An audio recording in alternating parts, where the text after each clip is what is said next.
Proudly brought to you by Brand Source Home Gallery, inspiring luxury, and JN Money. From abroad to yard. Fast, affordable, convenient. Doctor's Hospital. Peace of mind is important when life happens. Doctor's Hospital, always there for you. Call 949-6066. And Cayman Airways. Call them on 949-2311 to book your nonstop flights to Los Angeles and Panama. And now, Barbados. And Digicel, Cayman's bigger, better network.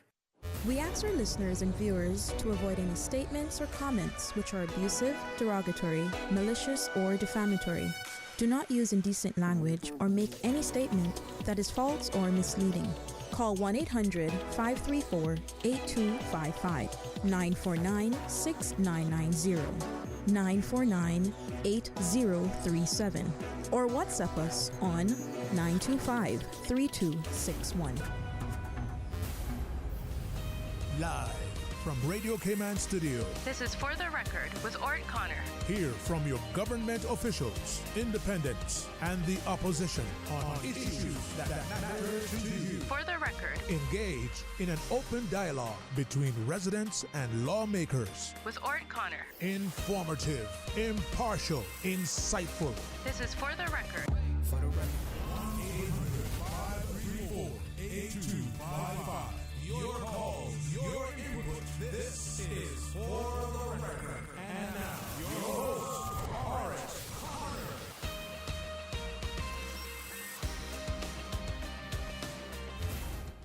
Good morning, good morning, good morning. O land of soft, fresh breezes and verdant trees, so fair. Today is the 3rd day of April 2024 right here in the beautiful Cayman Islands. We do hope and we trust that everyone had a restful, peaceful, enjoyable evening, but also that you had a safe and enjoyable Easter holidays after as well. So what do we call today? Wednesday, the Wednesday after the Easter holiday or whatever. It's been 1 week, an entire week since For the Record was live on air. It is great to be back.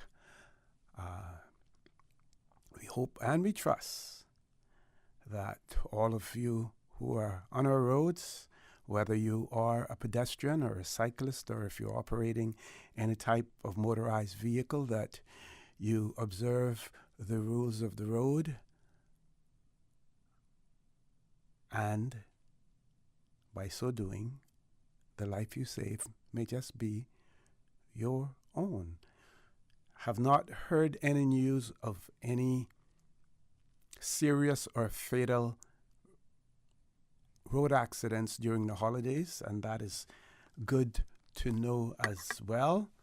Of course, with less traffic on our roads means that the possibility of accidents occurring, that possibility is reduced tremendously.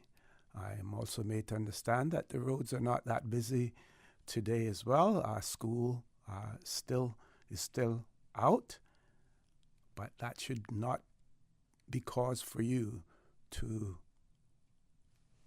ignore the rules of the road, ignore the speed limits, ignore being courteous on our roads. And being courteous doesn't necessarily mean putting other people in danger. You should yield when it is safe to do so, but not necessarily stop in the middle of the road when you're driving down 30 or 40 mile per hour road zone to let someone out. So you want to be courteous, but you don't want to be dangerously doing so as well. So we do hope and we trust that those of you who are on our roads will continue to ensure that you observe the rules of the road as well. For those of you who are celebrating a birthday or who may have celebrated one over the past few days, I should say past 7 days, we want to wish you a belated happy birthday, or if you're celebrating one today, a happy birthday to you, and to remind you that the For the Record birthday shoutouts brought to you by Coca-Cola. Coca-Cola, proud to support your birthday shout-outs. Coca-Cola is available across the Cayman Islands from Tortuga wholesalers. You should accept no substitutes. Taste the feeling with Coca-Cola. The birthday shout-outs are also brought to you by Superior Auto. They keep your car in tune. Call them at 949-9570 or 525-9571. Those of you who have lost loved ones, we want to express our sincere condolences to you. We hope and we trust that your faith will help to carry you through these extremely challenging times and that the memories of your loved ones will be a blessing. Those of you who are ill and are either at home or at a medical facility here in the Cayman Islands or overseas, we wish you a speedy recovery as well. So, folks, I want to thank you for allowing Radio Cayman and, by extension, For the Record, into your homes, into your vehicles as you traverse the busy roads of the Cayman Islands, into your places of work, wherever that may be. As you know, For the Record is a show produced by the staff and management of Radio Cayman, and it is geared towards keeping you abreast of issues as they arise and play out on the local, regional, and international scene. I am your host, Orrett, and you're welcome to join me every Monday, Wednesday, and Friday from 7:30 a.m. until 10 a.m. During that period, our phone lines are open. You can try our toll-free number, 1-800-534-8255, also 949-8037, 949-6990, or WhatsApp number 925-3261. Follow us on YouTube by subscribing to Radio Cayman live stream, and we're on Facebook as well. No Facebook today. So you are certainly welcome to join us as well. So let's look at some of the birthday shout-outs. We see that Miss Irma Art, she celebrated her birthday 3 days ago on the 31st of March. She celebrated her birthday, so we want to say a belated happy birthday to her. Also, we see that Miss Carol Crawford Busby celebrating her birthday today. Miss Colleen Rivers also celebrating her birthday today. Yvette McMillan celebrating her birthday today. Other recent birthdays, Mr. Richard Anderson celebrated his yesterday on the 2nd of April, and Addison Gibbs also celebrated a birthday yesterday. What else do we have? I think there's someone who will be, yes, Miss Joellen Ray Smith will be celebrating her birthday on Friday, the 5th of April as well. So we get an opportunity to wish her a happy birthday on Friday, God's willing. But in advance, we want to recognize that she will be celebrating her birthday as well. And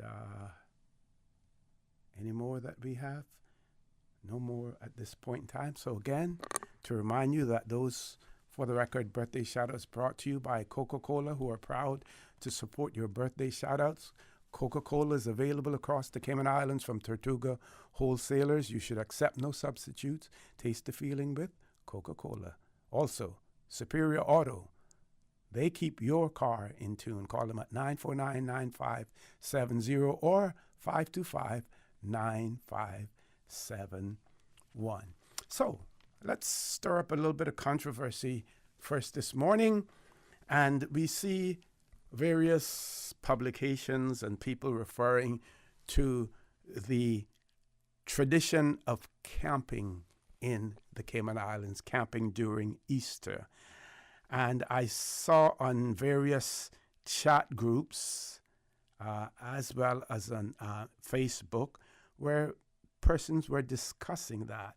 And those persons who grew up in the 50s and the 60s, you could see, observe the comments made by them, and no one, including myself, recall us camping during Easter.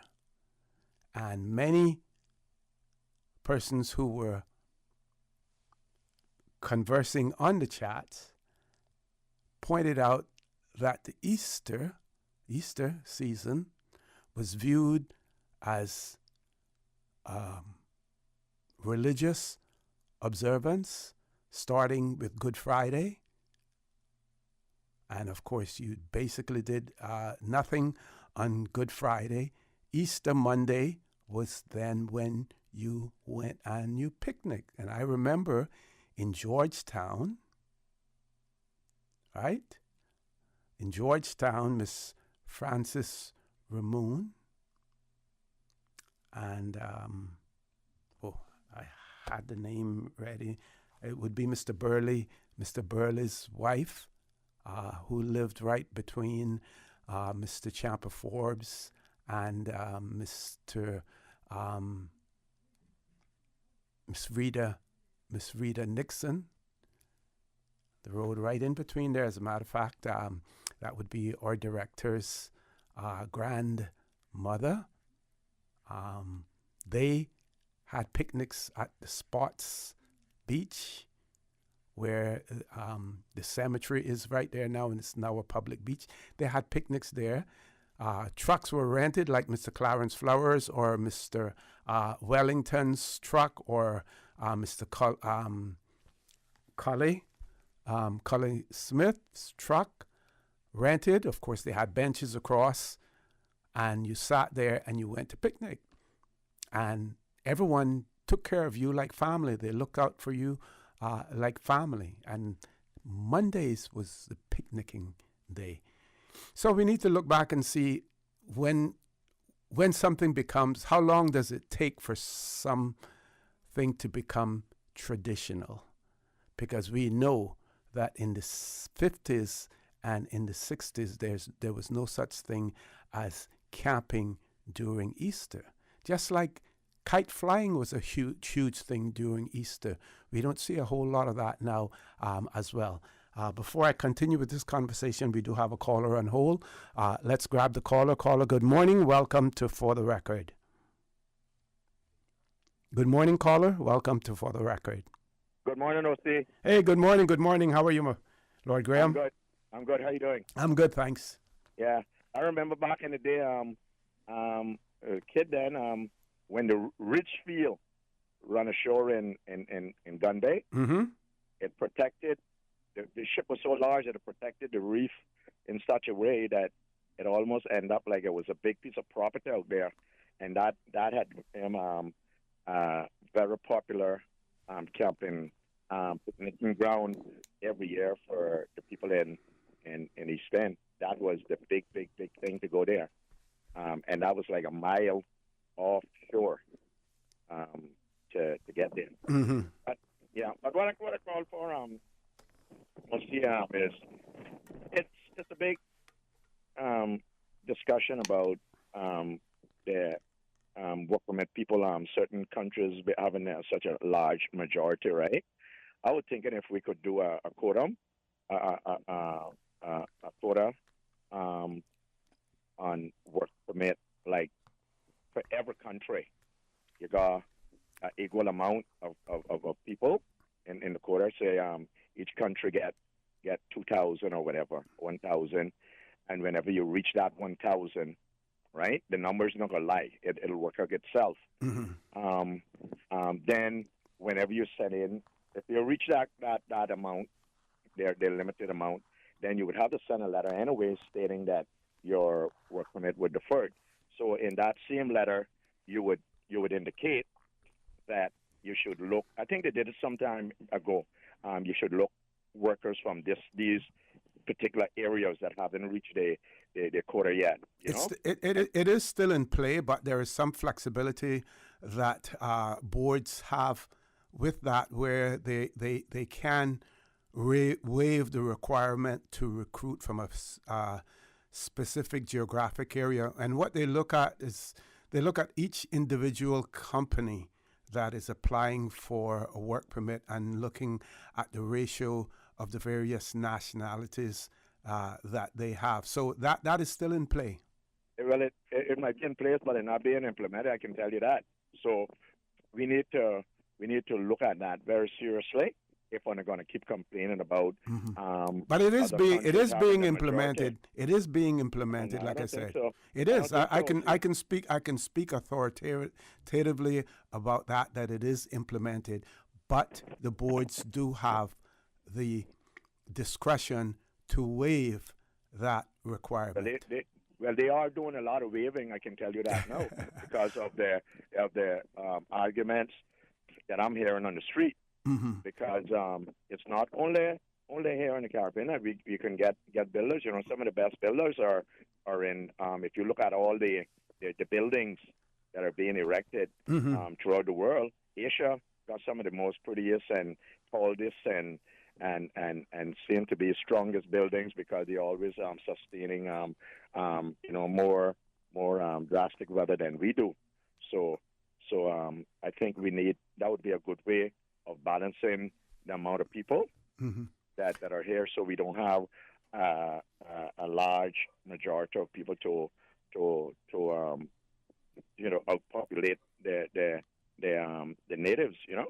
Yeah, but let's be fair. If you are an employer, you're a business person, and you are looking for a particular skill set, how would you feel when you are told that you must recruit from a different geographic area, but it is difficult to find persons with those skill sets from there? So we have to create the balance so that there is sort of a level playing field between the policies that the government wants to implement and also the Caymanian-owned businesses that need to operate. Well, let us then, because I know certain countries have to get approval from Washington, D.C.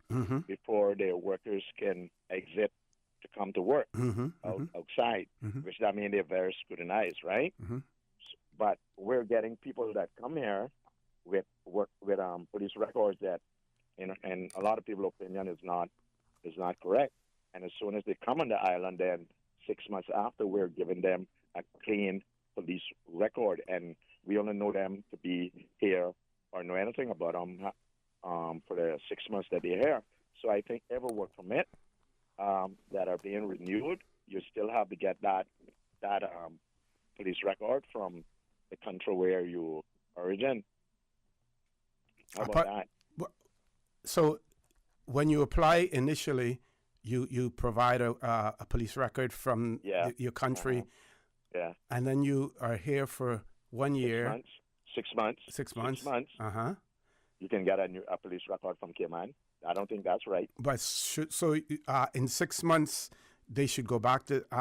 When I say go back, they should. You don't have to go back. No, when I say go back, I mean obtain.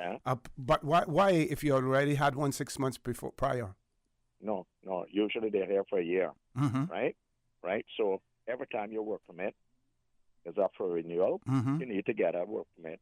You need to get a good police record from where you come from. But you have been here. You already been here for a year. Yeah, but listen to this now. Listen to this. We know two are good friends. I'm not gonna call no name. A sister lady from the Central America area. I'm not gonna call the country to come here. I'm not sure whether they paid for a good police record or what, but they got here with a good police record. After COVID, remember when everybody mostly had to leave because they had no work? Yeah. She went back. She's still stuck there because she have now applied for a police record there, and she finally got her good one, the one that is correct, which is don't allow her to travel because she's a criminal. So the first one might have been bogus then. Yeah, that might have been a bogus, and with your friend that helped him get it. So that's what I'm saying, because if we keep doing that, eventually the person that assists them in the first place might not be there again. So true. So we'll end up getting a good police record, the one that we're really looking for. That's what I'm saying. I don't think that we should be giving somebody a good police record just because you're here 6 months.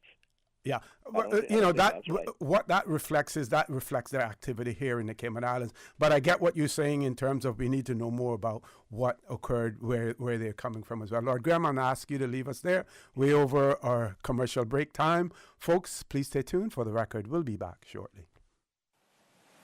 The Cayman Islands boasts of a long, colorful, and rich history. In tribute to our roots, Radio Cayman, the voice of the Cayman Islands, is pleased to bring you the Historical Vignette Series, brought to you by Rotary Central. For more than 110 years, Rotary members have used their passion, energy, and intelligence to take action on sustainable projects. The Cayman Islands, he hath founded it upon the seas.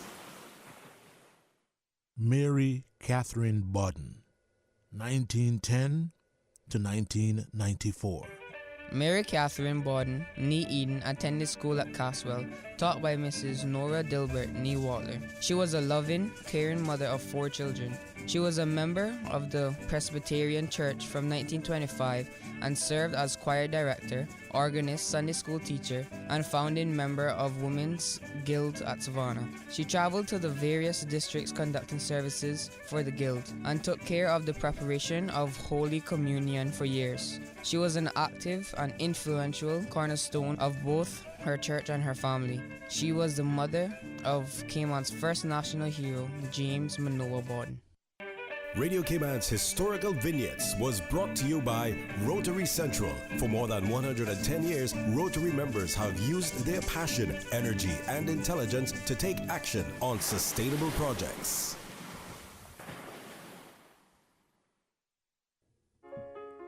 The 17th annual Bill Rudy Rotary Central Science Fair coming soon, Saturday, April 13th at the Arc, Kamana Bay. Plan for it, shape up your projects now. Open to students across all schools in Cayman. Bring the children, bring the family, help inspire the next generation scientists. The Bill Rudy Rotary Central Science Fair, an intersection of young people in science. Rotary Central, creating hope in the world. Tortuga is giving you the chance to win big with its Treasure to 10K giveaway. Spend $25 in store or online from now until April 5th for a chance to win a grand prize of $10,000 cash plus $1,500 of Tortuga vouchers and some fantastic weekly giveaways. It's all part of Tortuga's big 40th anniversary celebrations. Visit any Tortuga retail or discount store or shop online at tortuga.ky to enter. You don't need to be great to start, but you sure do need to start to be great. We've all been there. The little put when we try to start the car. Starters and alternators will eventually go. When life happens to your car, Superior Auto can save your day. Superior Auto offers complete starter and alternator repair. Superior Auto, 525-9571 or 949-9570. Superior Auto, they keep your car in tune. Are you feeling sick, but don't feel ill enough to go to the doctor? Ask your pharmacist for advice. Here at West Bay Pharmacy, our pharmacists have been trained to offer helpful, easy-to-understand advice on the treatment of everyday minor ailments for yourself and all the family. Anything from headaches, cough and sore throat, to cold sores, our pharmacists will know when medical help is needed and will not hesitate to refer you to your doctor if your symptoms demand it. Like doctors, our pharmacists have a professional code, which means all personal information you give them will be treated in the strictest confidence. Visit us today at West Bay Pharmacy, where we care about your health.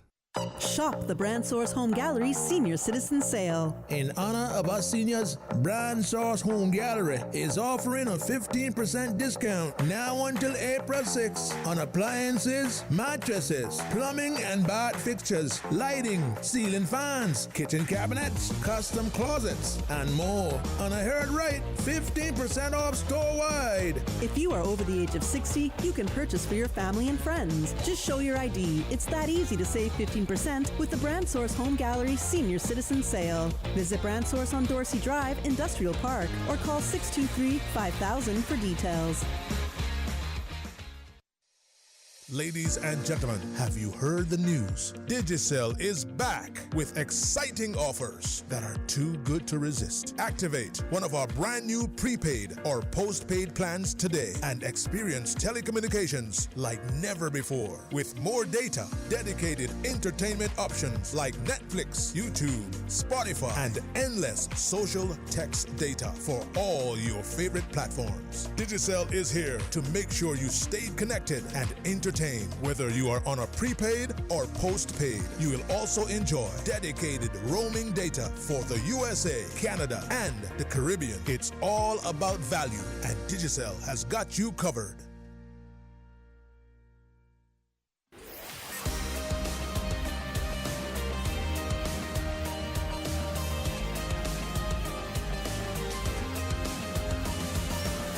This is For the Record. Good morning. Welcome back to For the Record. No guests in the studio. We're going to close the phone lines off until, because in about 5 minutes, we're going back to our news. After the news, we will have the Honorable Kenneth Bryan, Minister for Tourism and Transport, in the studio with us as well. Meanwhile, tomorrow, Mr. Carlton Watson will also be celebrating his birthday, so we want to wish him a happy birthday when it arrives tomorrow. One of our listeners wrote under the caption, camping, and they say, in the 70s as Sea Scouts, we used to go camping, and before that, there was church picnics and Easter Monday boat racing and sailing competitions. That is correct. I was a scout as well, and cabin scout, and certainly we had our camps also. 1966, the Trade Winds newspaper. This was March the 24th of 1966. Talk about the regatta in the Cayman Islands being a success, and it says that the second annual regatta that was sponsored by the Cayman Islands Hotel Association was held on the 18th of March and was a great success. And it talks about the weather at Northwest Point and catboat races and things of that nature as well. I also took the opportunity to Google and to say how long does it take for something to become a tradition? Because remember what I said earlier that we talk about, and some people are talking about the fact that camping over the Easter is a tradition in the Cayman Islands. So if we go by what the experts talk about, it says traditions are often presumed to be ancient, unalterable, and deeply important, though they may sometimes be much less natural than is presumed. Goes on to say that it is presumed that at least 2 transmissions over 3 generations, right?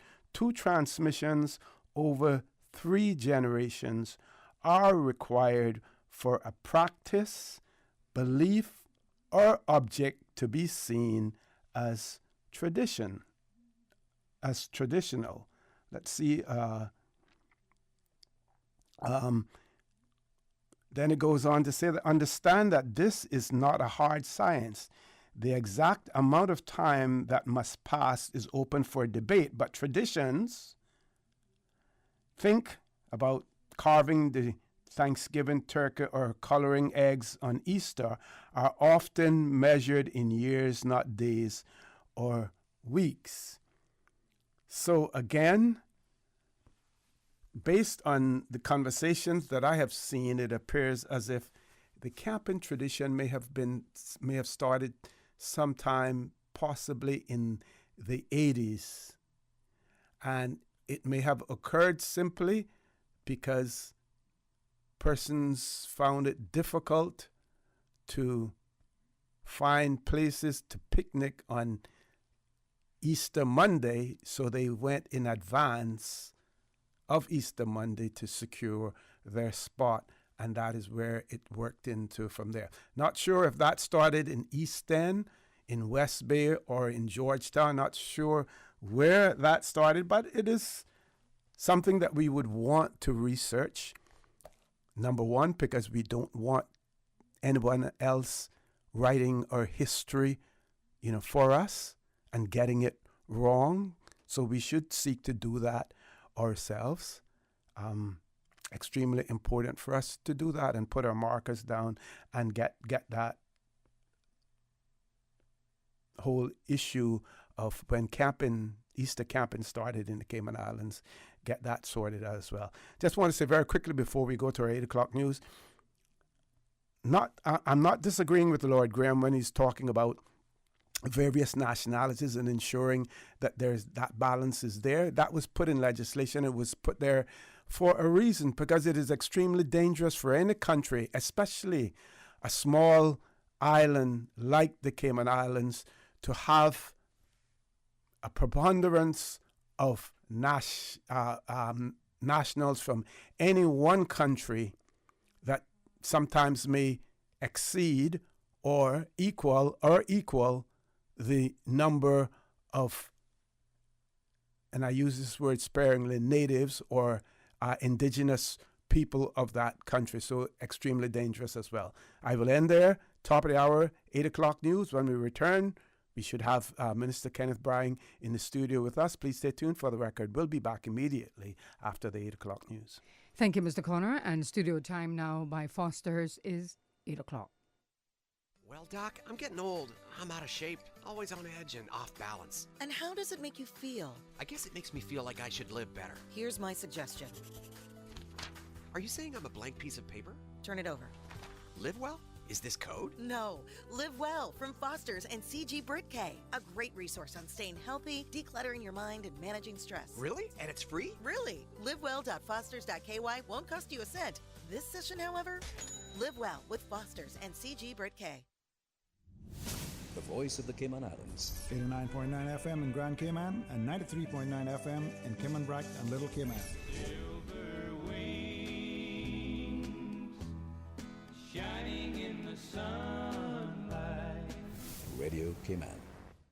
The 8 a.m. news is brought to you by ValueMed Pharmacy. Save time and order your prescription refills online at value-medpharmacy.com. VALU-medpharmacy.com. For today's biggest news. Radio Cayman, the voice of the Cayman Islands.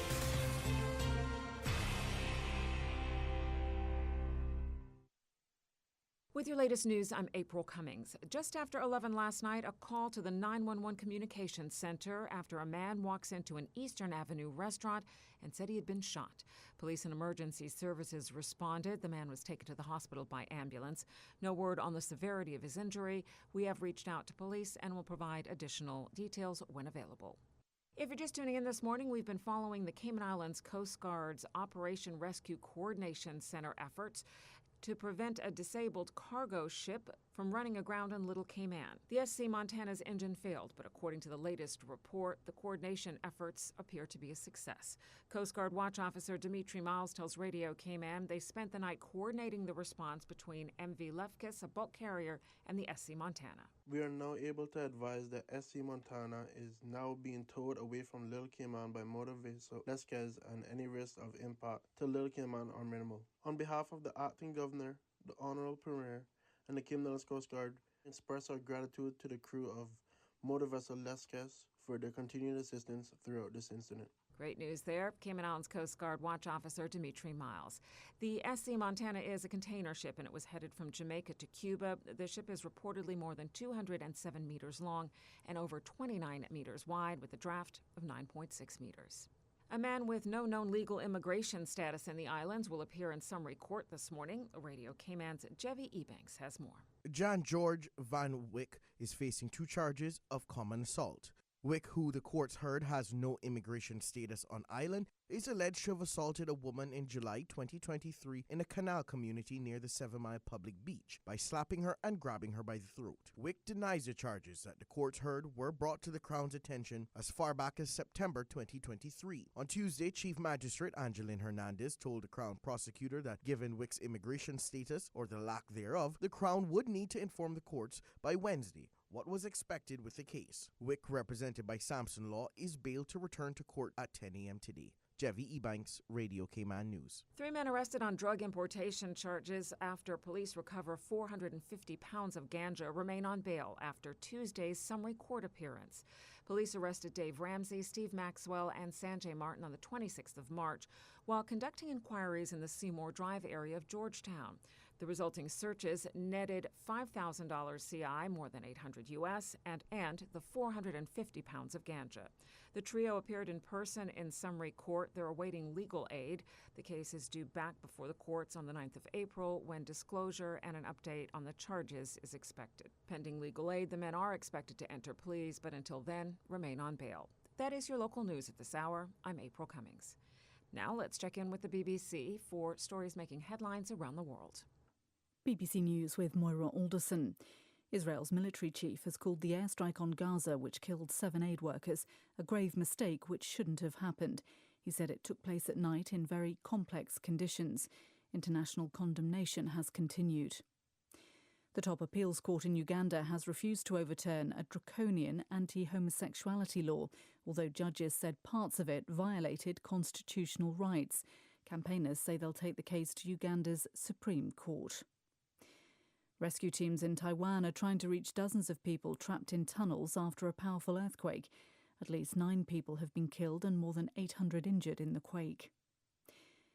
Zimbabwe has declared a state of disaster over a drought that's left more than 2.5 million people facing hunger. It's the third country in southern Africa to declare an emergency. The NATO Secretary-General Jens Stoltenberg has said the alliance must put weapons supplies to Ukraine on a long-term footing. Today's meeting of foreign ministers will debate a multi-year commitment to help Ukraine defend itself against Russia. Thailand's Constitutional Court has agreed to consider a motion to dissolve the opposition Move Forward party. It follows a complaint about their pledge to reform royal defamation laws. Hundreds of schools across the Philippines have suspended classes because of a heat wave. The heat index reached 44 degrees in some areas on Tuesday. Turkey's main pro-Kurdish party is challenging a ruling that prevented its candidate from becoming the mayor of Van. Abdullah Zeydan won a majority, but the electoral authorities deemed him ineligible and handed victory to President Erdogan's AK party. BBC News.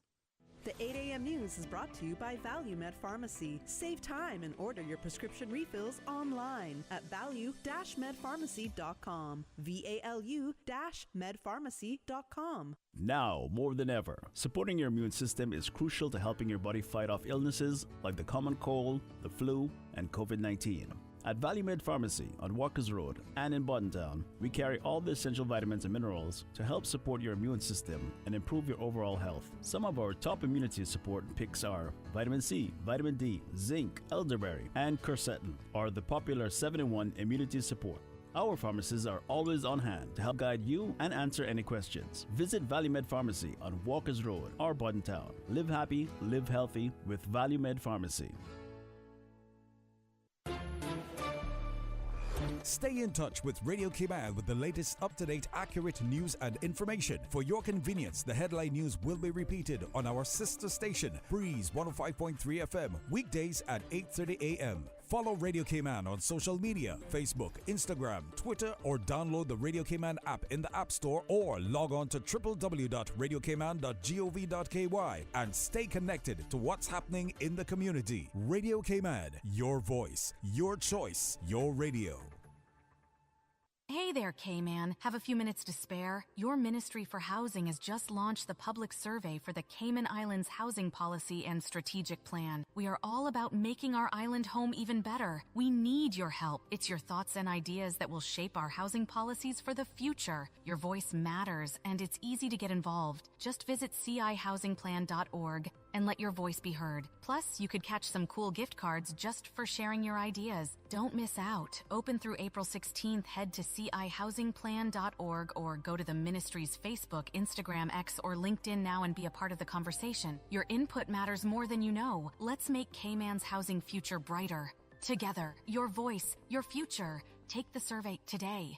In life, the more you have, the more you have to lose. The more you love, the more you worry. The more people rely on you, the more you have on your mind. I have peace of mind. Knowing that whoever I care about is protected by the very best. With Sagicor Life of the Cayman Islands, you'll have critical illness coverage and life insurance to help you protect what matters most. Call 949-8211 for more information. CUC Advisory. Customers are advised of a scheduled outage on Tuesday, April 9th between 9 a.m. and 1 p.m. for Point Dexter Road from Melrose Landing to the security gate at Patrick's Island and all side roads. For more information, please contact CUC's customer service team at 949-5200 or email service@cuc.ky. The Rotary Central Spring Storytime, Saturday, April 6th at West Bay Public Library, 10 a.m. through noon. A free storytelling children's event featuring Eric Magician, sing-along, Miss Izzy, exciting art and craft, prizes, refreshments, goodie bags. The Rotary Central Spring Storytime, Saturday, April 6th at West Bay Public Library. Children must be accompanied by adults. Rotary, creating hope in the world. The 8 a.m. weather report brought to you by CG Britcay, where people come first.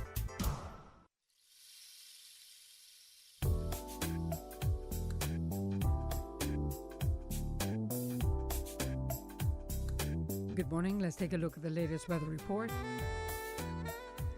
Current temperature is 82 degrees. Relative humidity is 70%. The barometric pressure is 29.89 inches and rising. The wind is out of the south at 12 knots. Overnight low temperature was 80 degrees.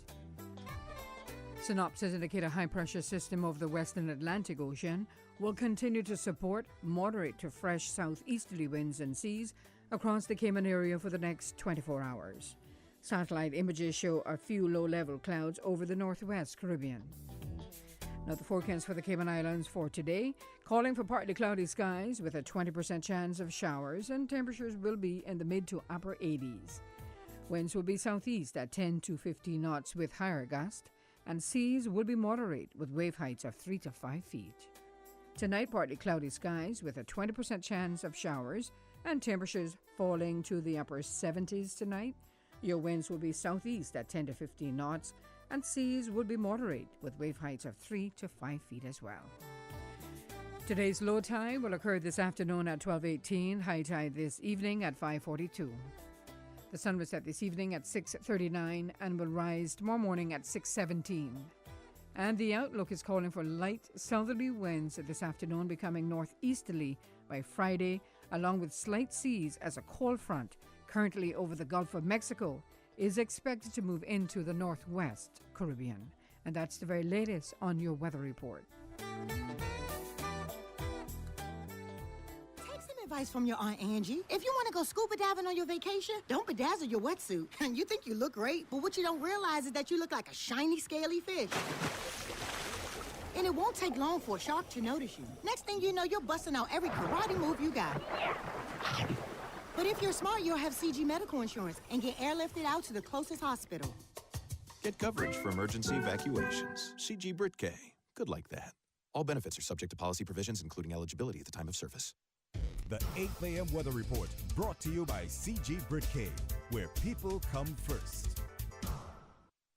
The traffic report is brought to you by Subway. Enjoy a delicious start to your day with breakfast from Subway. From boat days to beach gatherings, leave the catering to Subway. Choose from small and large sandwich platters, double meat wrap platters, and top it off with optional cookie platters for dessert. Or ask about our Subway box to go with the option of 6-inch or foot-long sandwich, 1 cookie, and 1 bag of chips. For all occasions and celebrations, let Subway focus on the food so you can focus on the fun. Visit subway.ky for catering options. Subway. Eat fresh.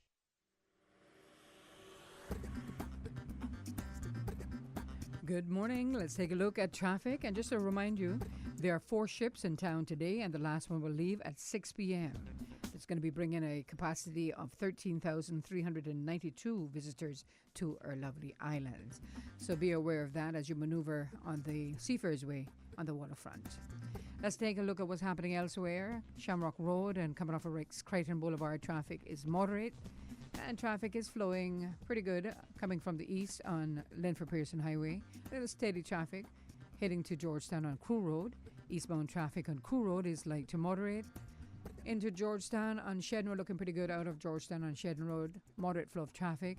And traffic is light to moderate coming from the West Bay four-way stop. A little steady traffic coming off of Bobby Thompson Way and continuing on to Huldah Avenue. Off of the Estella Tibbetts Highway, traffic is flowing pretty good and continuing on to the Industrial Park area. Moderate flow of traffic in Northstown Road in both directions. On the West Bay Road and from the Ritz, traffic is flowing pretty good, and as well as coming from the West Bay four-way stop. That's what's happening on your roads. Join us again at about 10 minutes. After 12 o'clock, we'll give you another look at traffic. Remember, click it or ticket. The traffic report is brought to you by Subway. Enjoy a delicious start to your day with breakfast from Subway. Tune in every Monday through Friday at 12 p.m. for Radio Cayman's Midday Newscast. Radio Cayman, the People's Station, your trusted official source for the latest news. The 12 p.m. news is proudly brought to you by Health City Cayman Islands. World-class healthcare within your reach. This is Ronnie Anglin. I work in the water sports industry. I'm concerned that our islands are at a high risk of coral bleaching and coral disease outbreaks. Rising sea levels, sea temperatures, and ocean acidification have caused catastrophic increases in the number and severity of coral bleaching events, disease, and death. Snorkeling and diving may one day not be an option. To learn more about climate risk to our islands, visit www.gov.ky/climate change policy. The Rotary Central Spring Storytime, Saturday, April 6th at West Bay Public Library, 10 a.m. through noon. A free storytelling children's event featuring Eric the Magician, sing-along with Miss Izzy. Exciting art and craft, prizes, refreshments, goodie bags. The Rotary Central Spring Storytime, Saturday, April 6th at West Bay Public Library. Children must be accompanied by adults. Rotary, creating hope in the world.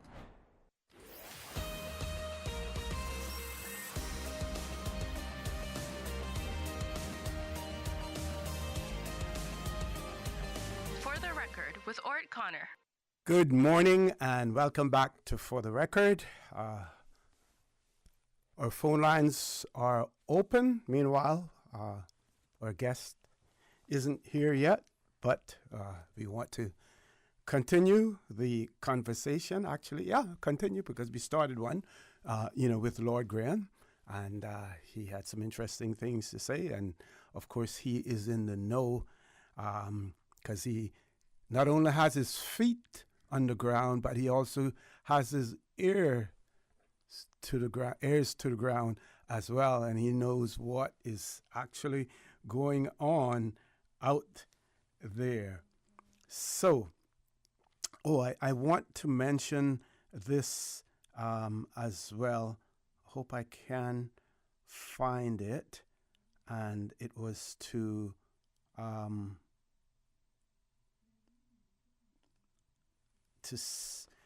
send out special condolences to the family of Mr.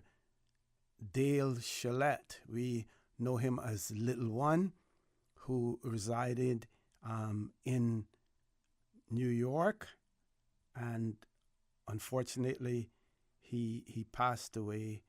I was informed by his niece, Miss Holly, that he passed away on Sunday night around 10 p.m. in New York. So we want to extend our sincere condolences to the Shillette family. We know one of our huge Radio Cayman fans, Mr. George Shillette, is related as well, so we want to send our sincere condolences to the Shillette, to the Shillette family. Also, I was trying to remember, and the little old age is catching up a little bit on me. I could remember Miss Frances Ramon, and that was simply because Miss Frances was she lived nearer to us. I keep reminding people that where, what is it called? Is it called Artillery Square on Shedden Road, right opposite the road going down to Scranton? That's where our first house was. That's where I first lived. And of course, Miss Frances Ramon was right down there. But she and Miss Dolly was married to Mr. Burley. Mr. Burley, they were the ones who arranged the Georgetown picnics on Easter Monday as well.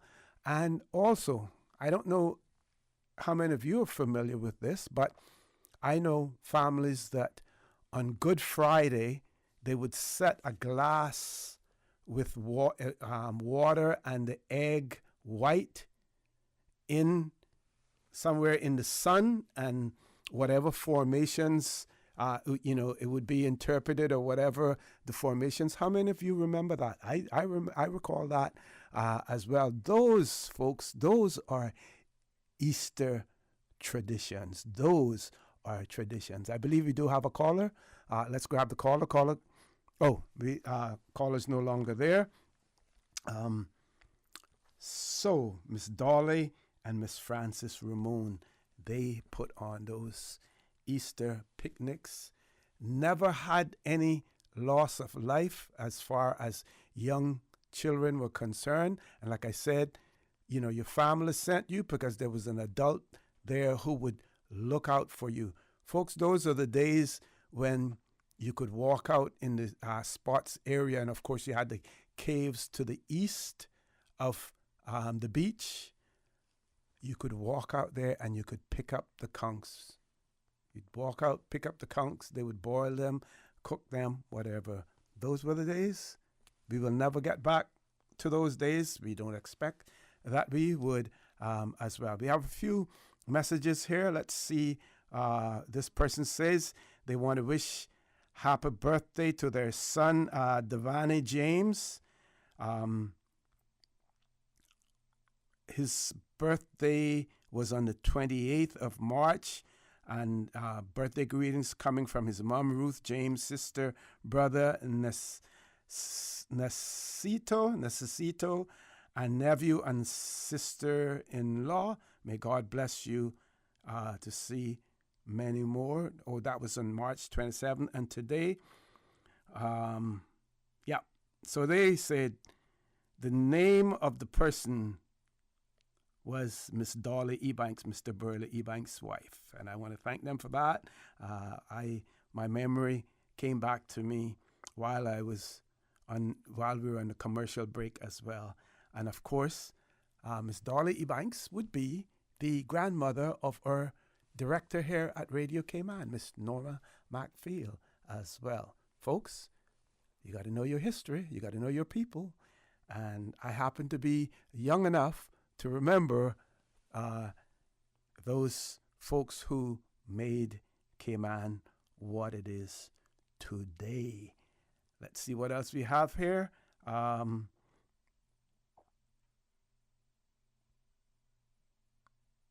This person said, they reminded me about the age. Yes.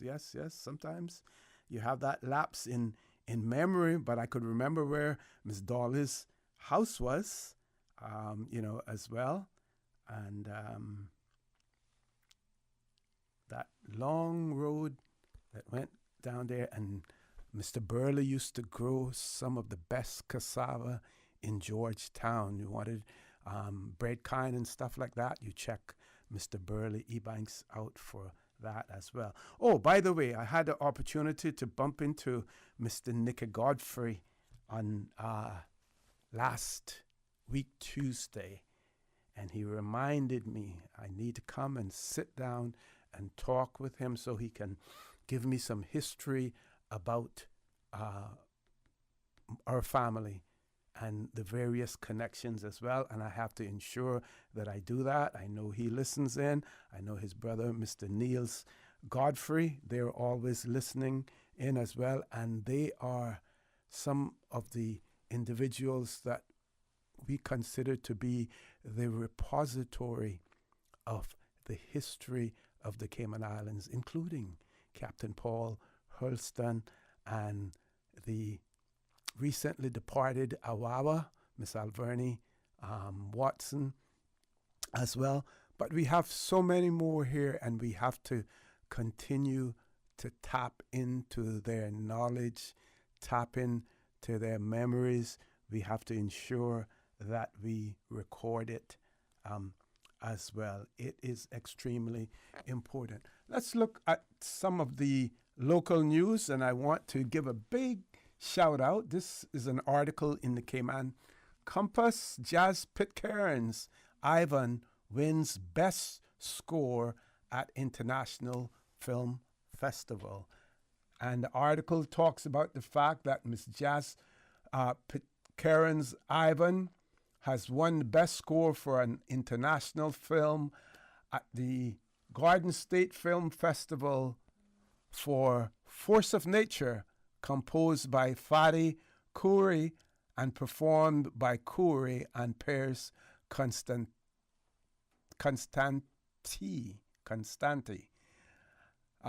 She's quoted as saying that I was so excited to hear that her score really resonated enough to be nominated, let alone win such a prestigious award.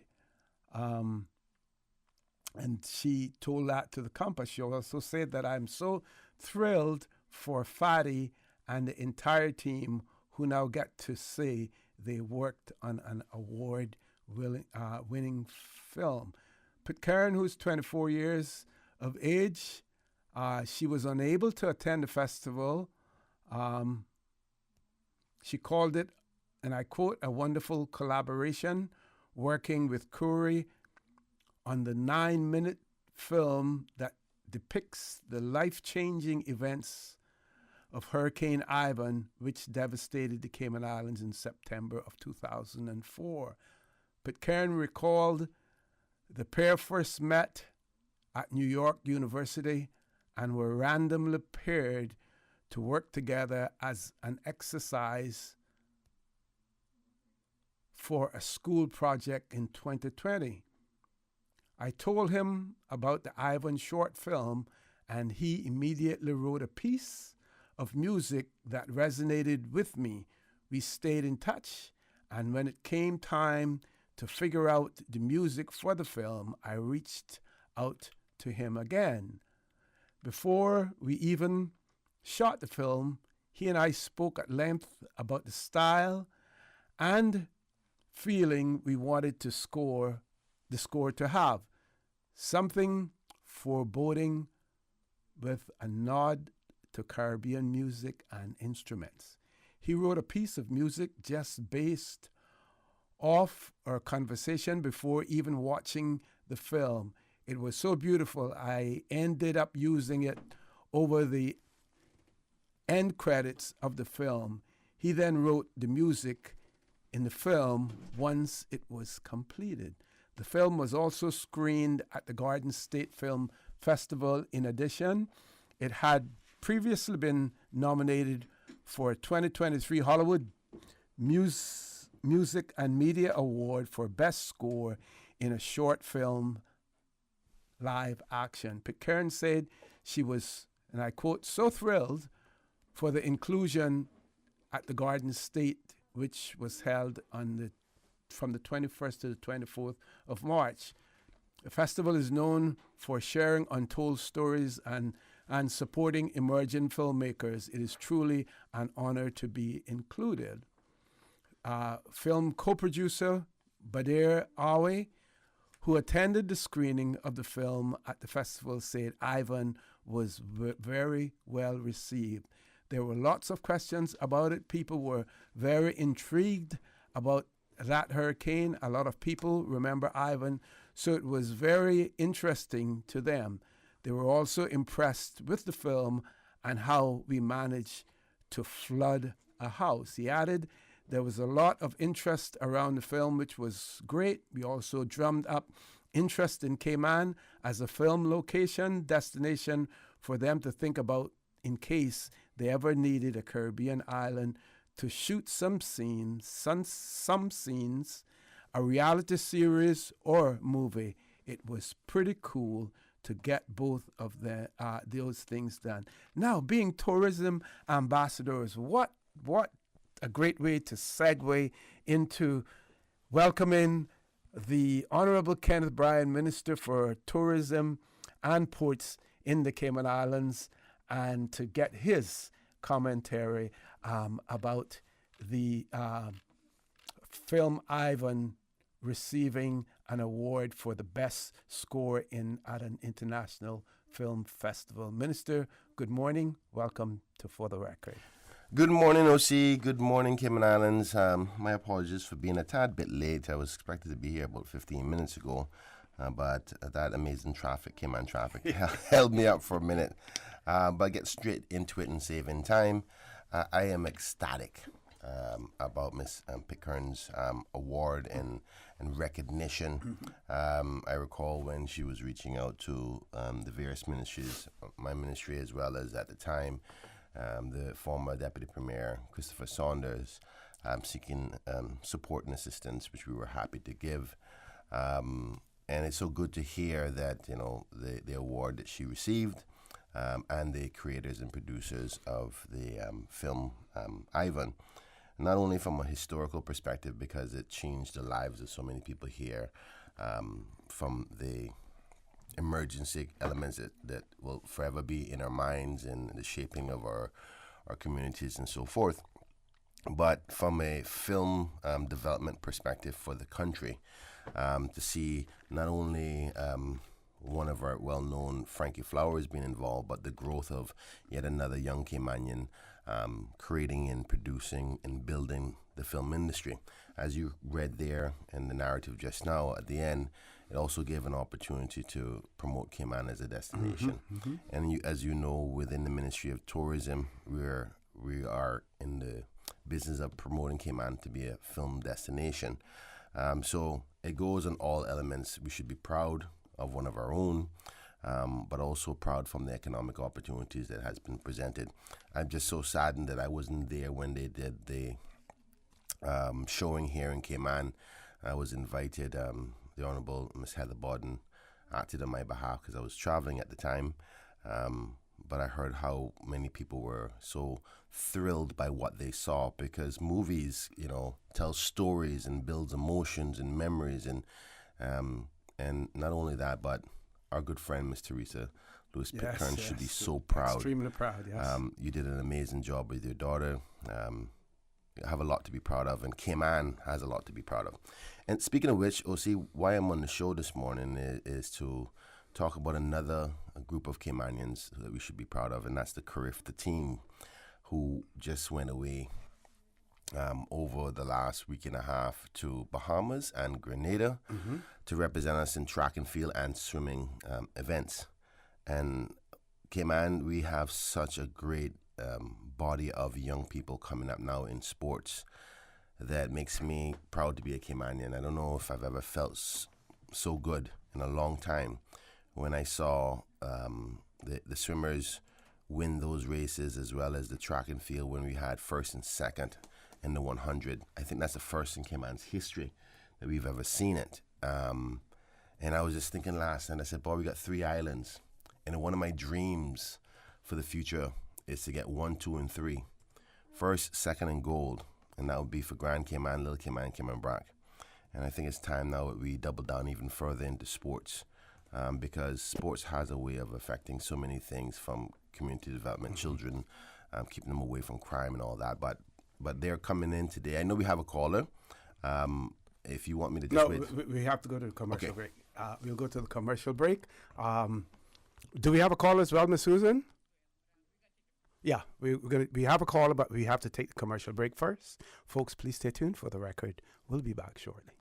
There you go, sir. Thanks for choosing JN Money Transfer. Boy, thanks to JN Money Transfer, I can stay right here in Cayman and pay mama bills back home in Jamaica. Her water, light, phone, and other bills never late. every month I pay everything in one place. Make payments to over 30 companies in Jamaica through JN Money Transfer. Fast, affordable, convenient. Call 1-800-744-1163 for details.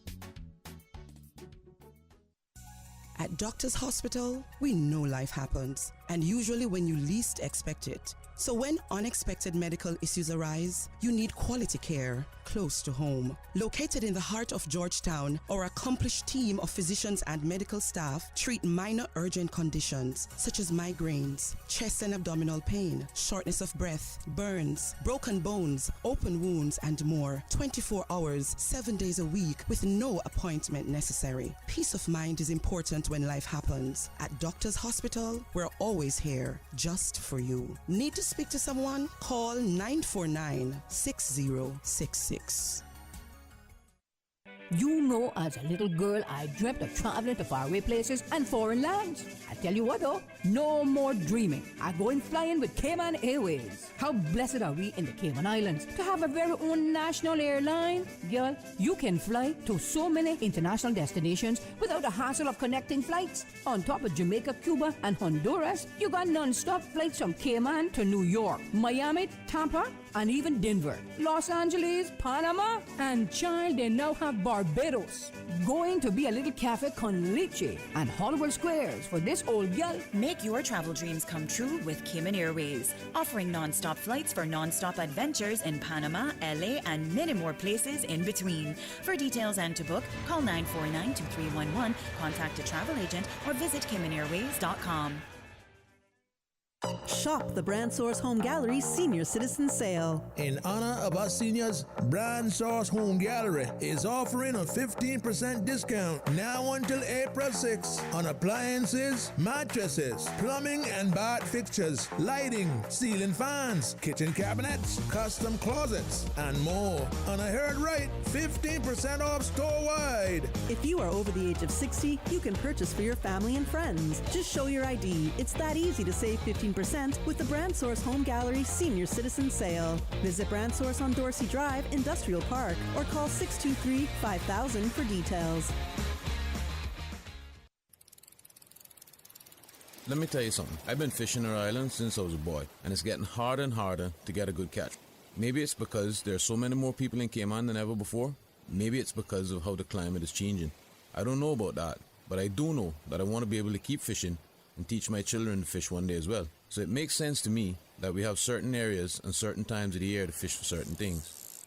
It feels unfair not to be allowed to fish where my dad had taught me to fish, but I know that being patient now means we can keep fishing for many more generations. We're all in this together, right? For more info, download the Cayman DOE app or visit doe.ky.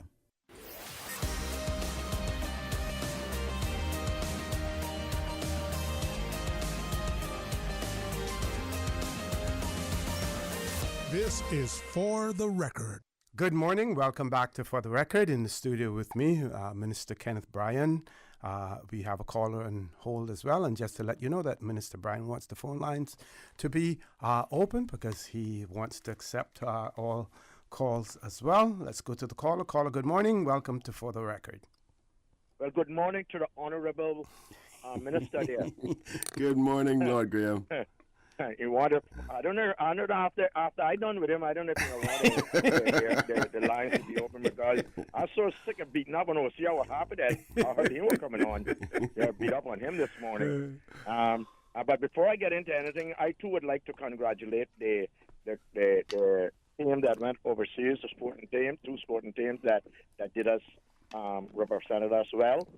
And I too believe that we should put more money financially into sports because sport need money. OC can tell you that because when even cycling, you got to buy $15,000 and $20,000 bicycle now and all that kind of thing. OC can tell you about that.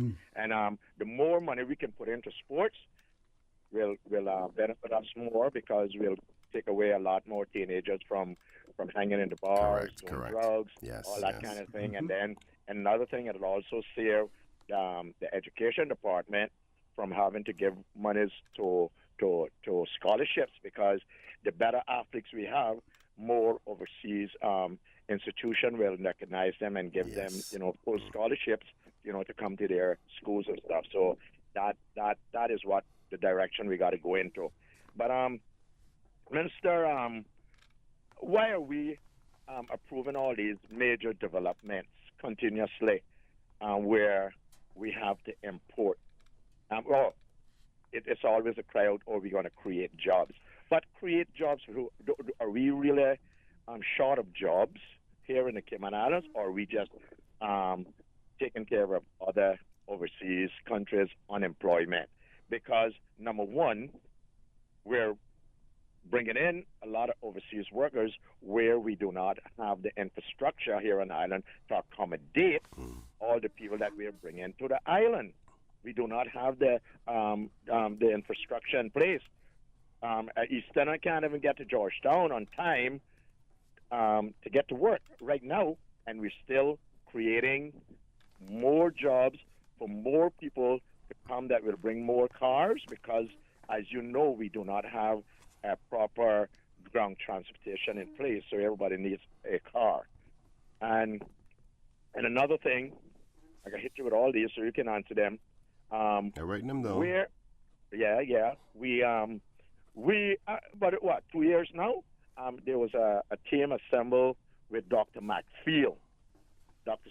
Steve McField was heading up this review of reforming immigration reform, and that I seen about 2 years ago. Where are we with that? I know he was removed from certain positions in immigration, where I understand he was doing a very good job. So I want to find out, where are we now with this immigration reform, if you know anything about it, and when will it be implemented, if there will be anything implemented. Thank you so much. Said a whole lot there in respect to the questions, because they're so interconnected. Let me just first finish off with the sports, the kids, in a positive way, because some of these other things goes into a bit of a spiral in respect to what needs to be done and what hasn't been done and where we're going. Yes, the kids, I agree with you, in respect to sports is where we need to do a lot more investment, and I'm working closely with the Minister for Sports, the Honorable Isaac Rankin. As many persons would recall, one of the key focuses for the Ministry of Tourism is to work closer with the Ministry of Sports to invest in tourism-related sports tourism, having more events and focuses here in Cayman, because we're one of the islands that has the necessary infrastructure available to us and amenities that people will be attracted to.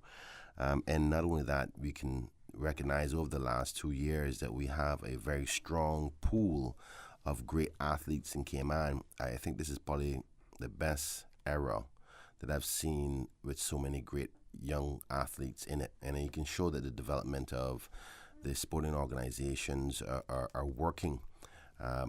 Like to manage to have two of the top best swimmers in the world, as well as having first and second in our region with under 2100 is a big deal. And most people don't probably understand the magnitude of that, but that can transition into first and second in the Olympics. That's how serious that could be if we continue the support for these young people. And what I want to do is take this opportunity to say right now that the track and field team will be coming back into Cayman this morning at 10:25 on flight JetBlue. And as soon as I leave here on the radio, I'll be going to the airport to welcome them. If you have time available to you, even if you don't know none of the kids, even if you're not big into sports, if you just come there and just stand at their arrival area and cheer when they come off, you'll be blown away what that does to a young person's mental state of continuation. And their confidence. And their confidence in their sport. We need to be more bold, in my humble opinion, on our support, on our voices and our commitment to our young people, because that's what other nations have over us. I remember so many times I used to be horrified by going to track meets here and seeing more of another nationality cheering than my own nationality, and I want to change that mindset. And it takes commitment, and because we are a very reserved set of people, but when it comes to supporting our kids, I want you to wild out, if I can dare say, wild out, come in and those parents that are reserved, just show your kids that this is the one thing when it comes to them that you take no reservations for. The swimmers are coming in on the British Airways flight at 4:10 this afternoon, which has a team of 23 swimmers. Who did very, very well in Bahamas, because the track and field events for Carifta happened in Grenada, and the swimming events happen in Bahamas. So we have 2 contingents coming in. The team of 6 will be coming in on JetBlue this morning. Actually, I'm not sure if 2 of the young men who won first and second will be on the flight, because they are at university. But the rest of the team and the coaches and stuff are supposed to be coming in this morning. So we want to make sure that they feel the love. In respect to your other question, and I'm not trying to hide from it, but we talked about traffic, you talk about the immigration review, and there's not technically immigration reform per se, Lord Graham. This immigration reform came from the sign that I put up on Eastern Avenue and Airport Road, which in my mind, I think we need an immigration reform. I think you were referring to the immigration review that was commissioned by the former immigration minister and former Deputy Premier, the Honourable Christopher Saunders, which was headed up by the Honourable Dr. Macfield. Now, I know that is with the minister now, the Honourable Dwayne Seymour. I know that we've brought a paper with a number of sets of reviews that we have to wait till the ministry is finished with the drafting instruction to some of those reviews, and I think it would be out of my place to say what they are. But I too agree with you to think that they need to be done like yesterday, and we need to show the people that in respect to this topic of immigration, because it has an effect not only on our businesses and our economy, but the other stresses and pressures, not only politically, but socially, in our culture. Immigration has so much connection to that. I'm going to give you an example. Just yesterday, I was had one of my constituents who found himself in a situation he couldn't find anywhere to sleep for the night after exhausting all options, family, girlfriends, friends. It's just, I don't want to go into the history, but it's quite sad.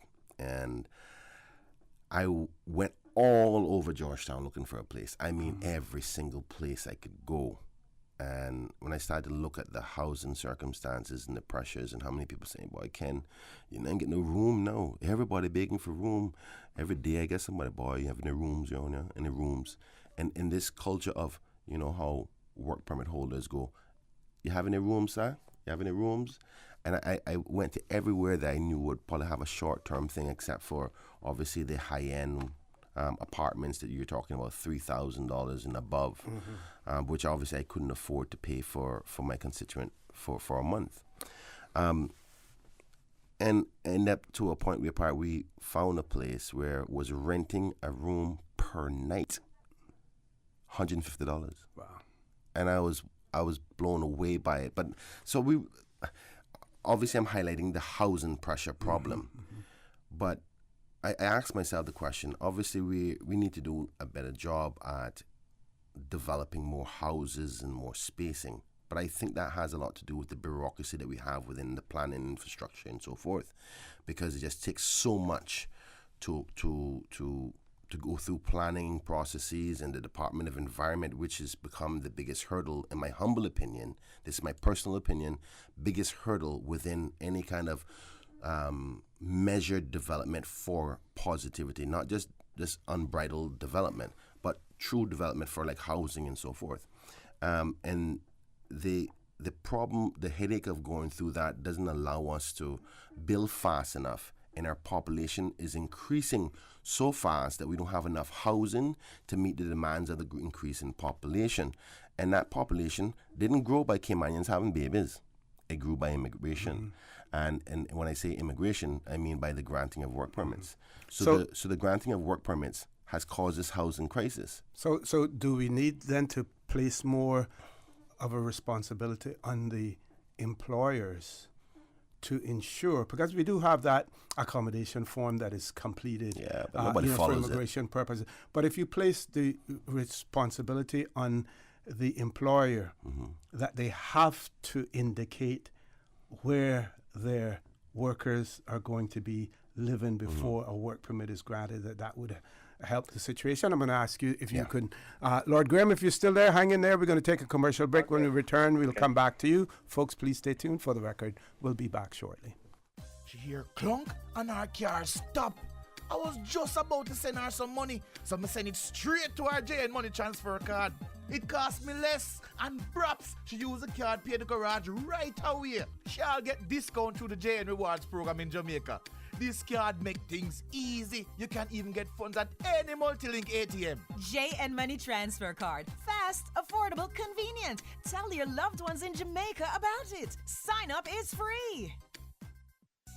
At Doctors Hospital, we know life happens, and usually when you least expect it. So when unexpected medical issues arise, you need quality care close to home. Located in the heart of Georgetown, our accomplished team of physicians and medical staff treat minor urgent conditions such as migraines, chest and abdominal pain, shortness of breath, burns, broken bones, open wounds, and more. 24 hours, 7 days a week with no appointment necessary. Peace of mind is important when life happens. At Doctors Hospital, we're always here just for you. Need to speak to someone? Call 949-6066. Ladies and gentlemen, have you heard the news? Digicel is back with exciting offers that are too good to resist. Activate one of our brand new prepaid or postpaid plans today and experience telecommunications like never before. With more data, dedicated entertainment options like Netflix, YouTube, Spotify, and endless social text data for all your favorite platforms. Digicel is here to make sure you stay connected and entertained. Whether you are on a prepaid or postpaid, you will also enjoy dedicated roaming data for the USA, Canada, and the Caribbean. It's all about value, and Digicel has got you covered. You know, as a little girl, I dreamt of traveling to faraway places and foreign lands. I tell you what though, no more dreaming. I go and flying with Cayman Airways. How blessed are we in the Cayman Islands to have a very own national airline? Girl, you can fly to so many international destinations without the hassle of connecting flights. On top of Jamaica, Cuba, and Honduras, you got non-stop flights from Cayman to New York, Miami, Tampa, and even Denver, Los Angeles, Panama, and child, they now have Barbados. Going to be a little cafe con leche and Hollywood Squares for this old girl. Make your travel dreams come true with Cayman Airways, offering non-stop flights for non-stop adventures in Panama, LA, and many more places in between. For details and to book, call 949-2311, contact a travel agent, or visit CaymanAirways.com.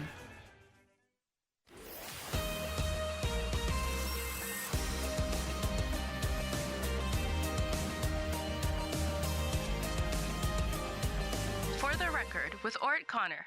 Good morning. Welcome back to For the Record. In the studio, Honorable Kenneth, Bryan, Minister with responsibility for tourism and ports, and on the phone lines, Lord Graham Rankin.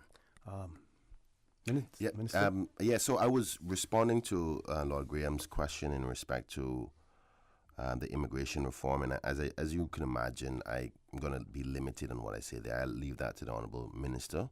I think the only person who should supersede any minister would be the Honorable Premier in respect to it. But most people know how I feel about immigration. Most people saw my sign. I think that we need drastic measures in respect to immigration, but this is a government working together, and we have to go through the democratic process of making a cabinet decision on what changes need to be made. And I hope that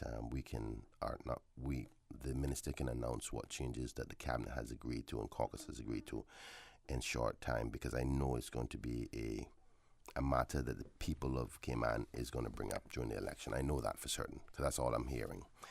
In respect to these problems from employment, I think you were speaking about the work permits and why we have so many work permits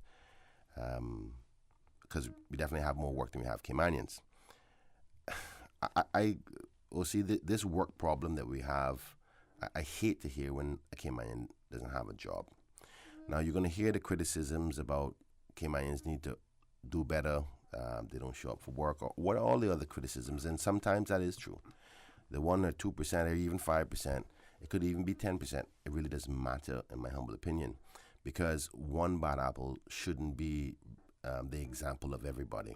And we have an obligation, and I say we, meaning workplaces, employers have an obligation to continue their commitment to Caymanians.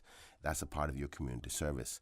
So just because one of them doesn't go well, you're obligated to the survival of your society to continue to work, because not doing that, the opposite of that is worse than what you think, which goes into the whole crime development and lack of opportunities for the people of the nation. When a work permit holder doesn't have those opportunities, we can get rid of the problem quite easily. We put them on a metal plane, a metal bird, they say, and you get rid of the problem. When a Caymanian has no economic opportunities or survival, and life get dire, and they go into dire measures, you can't get rid of that problem. It becomes our problem, whether how severe it is, whether they become a person who's homeless or become a person who's willing to do a robbery or sell drugs or sell illegal gambling to survive, then that becomes our problem. And then there's an expectation that we are supposed to fix the negatives that come along with these social decisions that we make of not supporting our Caymanians. Mm-hmm. Now, OC, as an MP, I remember when I got into politics, my expectation is to solve every problem in the world. And I think that's the attitude you should come in with. But then reality hits you as to what powers you have and really don't have. So I want to talk about this for a minute, because it's something I need to bring to the attention of the governor, in my humble opinion, where we have two places that people can work. Because the number one thing that we hear is Caymanian opportunities for jobs, not only for a job, but a job that pays enough for them to survive. So there's a lot of Caymanians who are working, but are working in jobs that don't pay enough for them to live here. Mm-hmm. So people want to move up into better posts or better paying positions, or actually get a job. And it's been the hardest thing. This is not the politics of yesteryear, 20 years ago, when a politician can call somebody in the ministry and say, John Stewart coming down, they gave him a job down by Public Works, or gave him a job by NRA, or put him in the ministry here, or whatever. We don't live in that space anymore. Matter of fact, I know that the public is quite aware of the utterances of the Deputy Governor or his statements reminding the public, and I've asked him to do so because we are reminded every day when we're in government building, is that we have no influence. The elected arm cannot get involved in HR-related matters in the civil service. But the civil service is one of the biggest hiring bodies. Every Caymanian goes, Ken, can you get me a job at so-and-so, so-and-so? And I have to, unfortunately, go through that explanation of, I don't have the power to do that, and if I was trying to interfere with that, I can get myself in trouble. Mm-hmm. All it takes is, I'm even afraid to talk to HR managers in the civil service, even to make a reference, because it can be interpreted as, because of my position, that I'm putting undue pressure on the HR department to hire a Caymanian. Mm-hmm. And there is an expectation that if you're elected, you're supposed to be able to get Caymanians a job. So I want to talk to the governor and say, you tell me, the civil service is the one area that there's any level of reach and connectivity that the elected arm is supposed to be able to help the people get a job. But under the Constitution, the delegated powers for any hiring falls in the hands of the Deputy Governor, which is, at this time, the Honorable France Madison.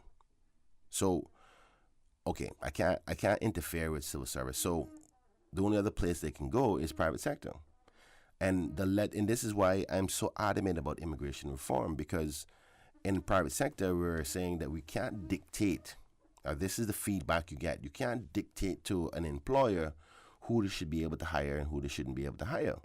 Now, there's a level of truth to that. An employer should have the freedom of choice, but to a certain degree. And this is why if we're too loose with our immigration policies and our availability for foreign labor, the social pressures or the economic pressures for you to find some resources or some labor to finish the work of your services or deliveries or whatever business you're in, if it's easier to find a non-Caymanian, then you're going to find a non-Caymanian. And that's why I think that the supply and demand ratio has to be better balanced in the best efforts to make sure that people want to find Caymanians regardless of what ills they come with. And this reminds me of a story. I remember this gentleman who used to sell black coral. And I know we have a call, so I'll try to wrap this up quickly. Headline news. So this gentleman did black coral, and he recalls back in the early 70s that black coral was a big thing, and he used to do it in the Florida Keys, came to the Cayman Islands, and he just kept on selling and selling, but he needed more workers. And they wouldn't allow him back then to bring in somebody from foreign. So he says he remember going to West Bay, finding two guys on the side of the road who had no educational understanding whatsoever. And because he knew this was the only way he was going to make any more money, he came with problems. He said, Ken, boy, they used to drink. And he had to work with them, had to sometimes go pick them up from the house and all that. And he said, over time, they became a part of my entity and worked with me for 30 years. And they then eventually went into black coral jewelry themselves. Now, black coral jewelry is not a big thing anymore in Cayman because they're protected. But it shows that the system, the economic system that we had and the immigration policies we had forced employers to go do your social commitment to make sure you don't leave behind the people that you came to their country and get the value of their state. Now, we can talk a little bit more about when we get back from the break. Folks, top of the hour, headline news. When we return, the conversation will continue. Don't change that dial. For the record, we'll be back shortly. From Radio Cayman's newsroom, this is Headlines. Local, regional, international news. No new details at this hour. After a report of a shooting last night, the victim reportedly walking into an Eastern Avenue restaurant and said he had been shot. Police and emergency services responded. The man was taken to the hospital by ambulance. The incident happened just after 11. In international news, the strongest earthquake in a quarter century rocks Taiwan during the morning rush hour today, killing 9 people, trapping dozens in quarries, and sending some residents scrambling out of the windows of damaged buildings. A tsunami warning was triggered but later lifted. Taiwan's earthquake monitoring agency says the quake was 7.2 magnitude. U.S. Geological Survey put it at 7.4. Egypt's state-run TV says the bodies of 6 foreign aid workers killed in a series of Israeli strikes were transported out of the Gaza Strip and into Egypt today, ahead of their repatriation. The deadly strikes that killed the workers have renewed criticism of Israel's conduct in the nearly 6-month-long war with Hamas and highlighted the perilous conditions aid workers face in trying to deliver food to the besieged enclave, where experts say nearly a third of the population is on the brink of starvation. Israel says it carried out the strikes by mistake and has launched an independent investigation into how it happened. Those are your headlines. I'm April Cummings from Radio Cayman's newsroom. Radio Cayman. More news available at www.radiocayman.gov.ky. Check out our social media pages: Facebook, YouTube, X, formerly Twitter. Radio Cayman Headline News.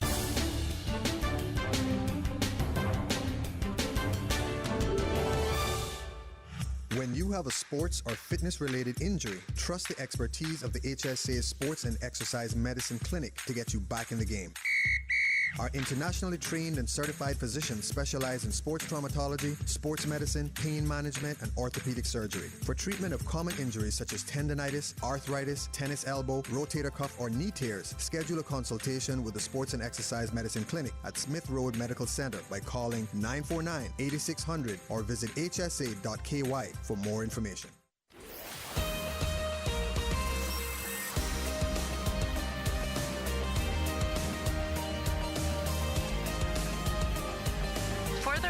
With Orrett Connor. Good morning. Welcome back to For the Record. In the studio with me, Honorable Kenneth Bryan, Minister with responsibility for tourism and ports. We do have a caller. We still have Lord Graham on the line, so we want to give Lord Graham an opportunity for some closing comments, and then we have another caller. I'm so sorry. I didn't realize he was still on the phone. Yeah. Well, see, Minister, that's what I was talking about when I say we don't have the infrastructure for when all these jobs we're creating, because you spoke about it, housing. Number one, housing is up to where people are actually making the decision to buy a little $3,500 car after throwing a partner and living in it and providing Constitution all at the same time. So they killed two birds with one stone. And they're parking close to a recreational center where they can have bathroom facilities. They're the kind of things. Another thing, beaches. We as Caymanian knew we could always go to the public beach or wherever and enjoy the beach. Now we can't do it because they got to be shared between so many different nationalities. So that part of the infrastructure is not in place, not just roads for driving. Another thing, I heard you say that you cannot do anything about HR. But what you can do is implement the system that the private sector have to go through to hire. Government should have to go through that same thing, apply, submit a work permit application to hire somebody. They can't just go and hire people willy-nilly as they feel like. They should go through the same system too. So we need you. That's what you could do. You could implement that system. You might not be able to go and tell HR who to hire, but you can put it that they go through the same system that the private sector have to go through to hire somebody. Well, I agree with you. Many times, whenever they fail in the private sector, or they're about to roll over, or whatever that is, they run to government and get a job where they don't have to be scrutinized like that. So you could implement that. So ask the question then: who's responsible for many of the hirings of non-Caymanians in civil service? Because I think the politicians. That's what I'm saying. You do not have anything to do with that, but what you could do, you could implement the same system that the private sector have to go through to hire someone by submitting a work permit. Interesting that you say. And go through the proper board. And I think we're going to get to that point soon, hopefully, and I'll leave the minister to speak to that when that time comes. But you realize, I want to highlight just some realities that we face. We can make the necessary changes, but even if we pass it in Parliament, you realize that the governor can decide not to sign off on something that potentially affects the constitutional responsibilities that they have in respect to HR in the civil service. Well, we'll attack her by using the Constitution, telling her that this was done in the best interests of the Cayman Islands and people. How about that? I wouldn't use the word attack her because I don't want her to feel that we would do it. But we will address it diplomatically in respect to what we need to stand for. But I see your point. I know that's not what you want to make, but I want to make sure that anybody who's spying and listening to our conversation, because they do that, that they understand when we say attack, we're talking about it from a political perspective on debating the issues and the power struggles that we're having. I haven't adopted the flowery words like Dr. Maxfield and Teacher Roy. I'm a little bit rough around the edges. Understood. I just think it's important that, because sometimes people do understand our culture and they may screw what we're trying to say. But you have a point. And all I'm trying to highlight, and OC, I'm happy to take more calls because I want to just leave it open. Make somebody else call. I'm gone. Thank you, Gray. Okay. What I'm trying to highlight, OC, is the complexities of power and the expectations on your elected arm on this role of jobs. And that's why I'm so adamant, because I know immigration is related to so many problems that we have, that why I said reform is necessary. And I based on what we've discussed in caucus, I think there's a substantial amount of changes that are going to be coming. And again, I'll leave it to the minister to speak about. But if we do not have these changes, it's going to affect us in so many ways. Give an example. Just the housing situation. We've allowed our population to increase so fast without the proper growth of housing availability. That's called all unplanned population growth. And I know Dr. Macfield was trying his ever hardest to be more stern when it came to immigration, but obviously that didn't work well, or people perceived it as not working well with their economic models for profits. But if the economic models for profits then cause more social problems like the lack of availability of housing or the traffic issues, we have to sometimes bite the bullet until other things come up to speed. another reason why I was fighting for the road. We're stuck in traffic. We know that we haven't developed the transport system yet. The Minister for Roads have been fighting so hard to get that road through. We started from once we took the government. Within 6 months, he announced that the SRTO was a top priority. And yet still, we're still having people fight against the minister to get that road through. In Bontown, the Eastern Districts, I'm telling you, today is April the 3rd, I think it is, right? The 3rd? 3rd, yeah. 3rd. Mm-hmm. We have about a year and 2 weeks left before election. That means 3 years in a term is gone. And the minister has not been given the approval to move forward with a road that affects half of our nation's lives every day. And I don't know why we're not asking the question why that is. Somebody somewhere is hindering the opportunity, because this is not the political side of things. Have we asked the question, who's in the way of what? Something as simple as giving you more quality time at home. And sometimes I get into these theories of, is somebody trying to block it to make sure that they buy enough land where the road is going to go through first before they allow the road to go through and the value go up? Something's going on, because there is an expectation on your elected arm, and I'm not going to shy away from my constituents or my people to say, Kenneth, we put you there to do this. How are you not getting done? And you have the struggle of explaining the complexities of how our system is set up and what problems are in the way to stop you from doing that. Because believe this, the politicians in our constitution do not have absolute power. And I think that it's time for us to have discussions about constitutional reform as well, to put some of that power back in the hands of the politicians where they can make the hard decisions for you. Because otherwise, if we only are there as policymakers, if somebody else who has to carry out the work has a different view of you, it can never get done. But I know we have a caller. Mm-hmm. Let's grab the caller. Caller, good morning. Welcome to For the Record. Caller. Mr. Bryan, good morning. Good morning. Go right ahead, caller. Yes, first of all, Mr. Bryan, good to be able to engage with you again. It's always interesting because when people call when you're on, they want to ask about everything in the government, and that's the price you pay for making yourself available to the public. That's okay.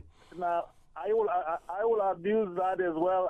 I've got a little bit of some points to make. It's not really for you, Minister Bryan, because you might not be able to answer all of them.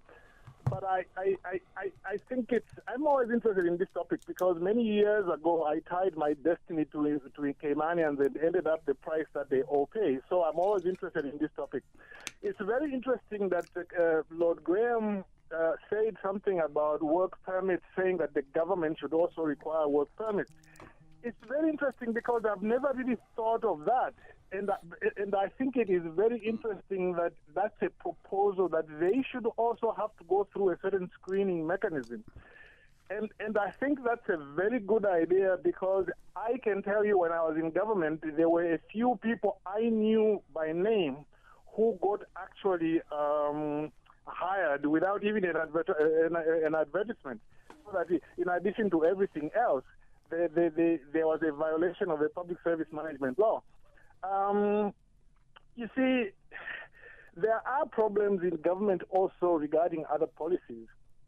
I have never found a country where the government sometimes spends money to train expatriates and sometimes even allows expatriates to go on study leave for 1 year, even before they have PR, to go for leave for 1 year, and then the job is held for them, and then they come back.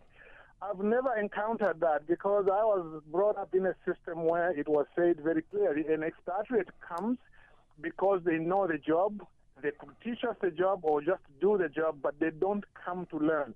But in Cayman, I don't think there is a policy that I've seen. Maybe it exists, but it's just not implemented. I find that to be very interesting. Now, well, just caller, because I know you have. I would like for you to stay on, because I know that you are very versed in this, and even if you have to go to a break.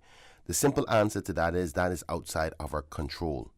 You know specifically what I'm talking about. Now, I'm not going to hold back on things. I respect tremendously the Honorable Deputy Governor and his role. He's an amazing person, and I think he's very capable of what he does. But that role and that responsibility that you're talking about right now in respect to allowing foreigners to be trained in the civil service is squarely on his head. And his delegated powers to his various ministers and his chief officers. Because I cannot be carry the burden of responsibility in respect to that problem, which I know many of my people have issues with, when I don't have the constitutional power to make the decision. That falls squarely on him, which comes directly from the governor. That's how our constitution is formed, Section 55, which deal with HR-related matters. So we have no say over that. So if somebody out there is concerned about that issue that you highlighted, please, even if it's somebody you don't like, don't put the pressure on them. You go ask the deputy governor, ask the governor why that is in place. Because I agree with you. If it was up to me, if this was a dictatorial type of government, I would ask that cannot be happening. And that's why I was talking about the reform before, whereby maybe it's time now that the elected arm has more say in HR-related matters when it comes to the civil service. Because this hands-off approach, now we have a totally different set of persons guiding who gets work and don't get work or training opportunities in the country, because the politicians no longer have that say. We've seen within this administration where a minister was penalized just for the mere perception alone of discussing HR-related matters. So I can promise you this, every politician is afraid to even talk about HR, but yet still, every day we get constituents calling us, Minister, you can't get me a job here, can't get me a job there. I'm afraid to even talk to HR-related persons because, God forbid, somebody that doesn't like what I stand for go, yes, man, that minister there was trying to influence me on HR-related matters. Mm-hmm. Caller, we're going to come back to you as soon as we return from this commercial break. Please stay tuned for the record. We'll be back shortly. At Doctors Hospital, we know life happens, and usually when you least expect it. So when unexpected medical issues arise, you need quality care close to home. Located in the heart of Georgetown, our accomplished team of physicians and medical staff treat minor urgent conditions such as migraines, chest and abdominal pain, shortness of breath, burns, broken bones, open wounds, and more. 24 hours, 7 days a week with no appointment necessary. Peace of mind is important when life happens. At Doctors Hospital, we're always here just for you. Need to speak to someone? Call 949-6066. You know, as a little girl, I dreamt of traveling to faraway places and foreign lands. I tell you what though, no more dreaming. I'm going flying with Cayman Airways. How blessed are we in the Cayman Islands to have a very own national airline? Girl, you can fly to so many international destinations without the hassle of connecting flights. On top of Jamaica, Cuba, and Honduras, you got non-stop flights from Cayman to New York, Miami, Tampa, and even Denver, Los Angeles, Panama, and child, they now have Barbados. Going to be a little cafe con leche and Hollywood Squares for this old gal. Make your travel dreams come true with Cayman Airways, offering non-stop flights for non-stop adventures in Panama, LA, and many more places in between. For details and to book, call 949-2311, contact a travel agent, or visit CaymanAirways.com. Every day, thousands of us use our roads. I drive to work. My dad drives me to school. I make deliveries across the island. But with every journey comes responsibility. Our actions behind the wheel can have serious consequences, so let's make a commitment to safety. The Cayman Islands government invites you to take the Safe Drivers Pledge. The pledge is our opportunity to show our dedication to creating a safer environment on our roads. Do it for your community. For your loved ones. For yourself. Let's make our roads safer together and say no more for 2024. Visit www.gov.ky/road safety for more information and to take the pledge. Did you know that you can send money transfers to financial institutions anywhere in Jamaica with JN Money? You mean I can send money straight to my account and cut out the middleman? Yes, that's exactly what I mean. You send your own money to your own account, giving you peace of mind that the money is in your account. JN Money Transfers to Financial Institution is another convenient service offered by JN Money. You can have this done from any JN Money location. Deposit your money straight to your account without the hassle of asking someone to do it for you. JN Money Transfers to Financial Institutions, making life easier.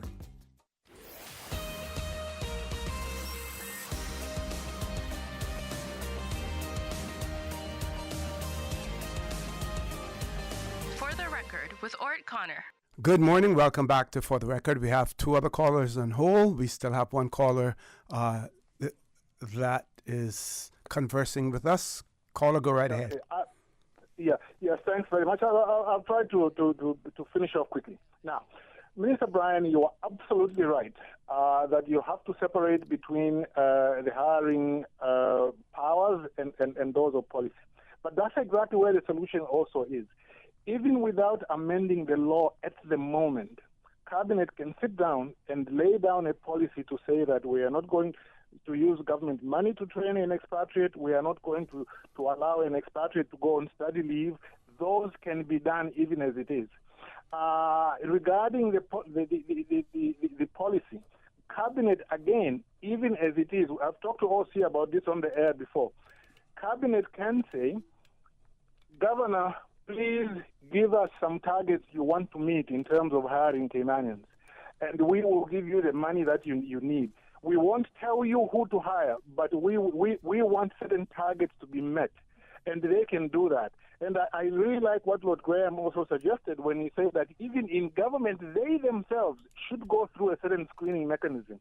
But in relation to also laws, you can amend the Public Service Management Law today to give Caymanians preference where they, for example, qualify for a job. The problem at the moment, they only get preference if their qualifications are similar to a foreigner. That you can amend in law even before you talk about the private sector, which is even more complicated. But let me close on this. You remember when COVID had hit, Austin Harris went on TV, on radio to say, well, look, you see, it's good that people have left now. We are going to fill those jobs with Caymanians. Did it happen? No, it didn't happen. In fact, you've got more work permits now than before. That is evidence that the system doesn't work. And now, as Caymanians right now in your own country, you are only about 28%. And every year, because of lack of immigration reform, every year the percentage of indigenous Caymanians as compared to the rest keeps going up by about 1 percentage point to 1.5%. In 10 years, you will be about 20%. In another 20 years, you totally have disappeared. And at the time, you might as well start forming an association for the protection of the rights of indigenous people. Thank you very much. I have to let you go. Caller, I don't know. Thank you very much, caller. All right. Well, I do like to converse with him. I think he has a wealth of knowledge. I know there's people who disagree with his viewpoints and stuff like that, but I agree with him. I see his point about the no training. Now, we have some say in respect to the funding. That's where we have our strength. When I say we, I mean the elected arm, which is your representatives. And I want the caller and the callers to know this. By all means, I know what can be done. Me talking about it on this radio is an educational exercise for everybody to be able to better understand where the pressure points are, right? Because no one politician can do it. But when it's time for campaigning and who needs to do what and why we can't do this and who can do this and what we did and what we didn't do, you can ask yourself the question where the power really lies and who it lies with. So when somebody comes to say, I would like to transition and change this, you can give the support that is necessary. Because there's many people who know exactly what the problem is, but they don't want it changed. And I'm going to give you an example again. The Honorable DG is my good friend. I love him and respect him. I look up to him, matter of fact.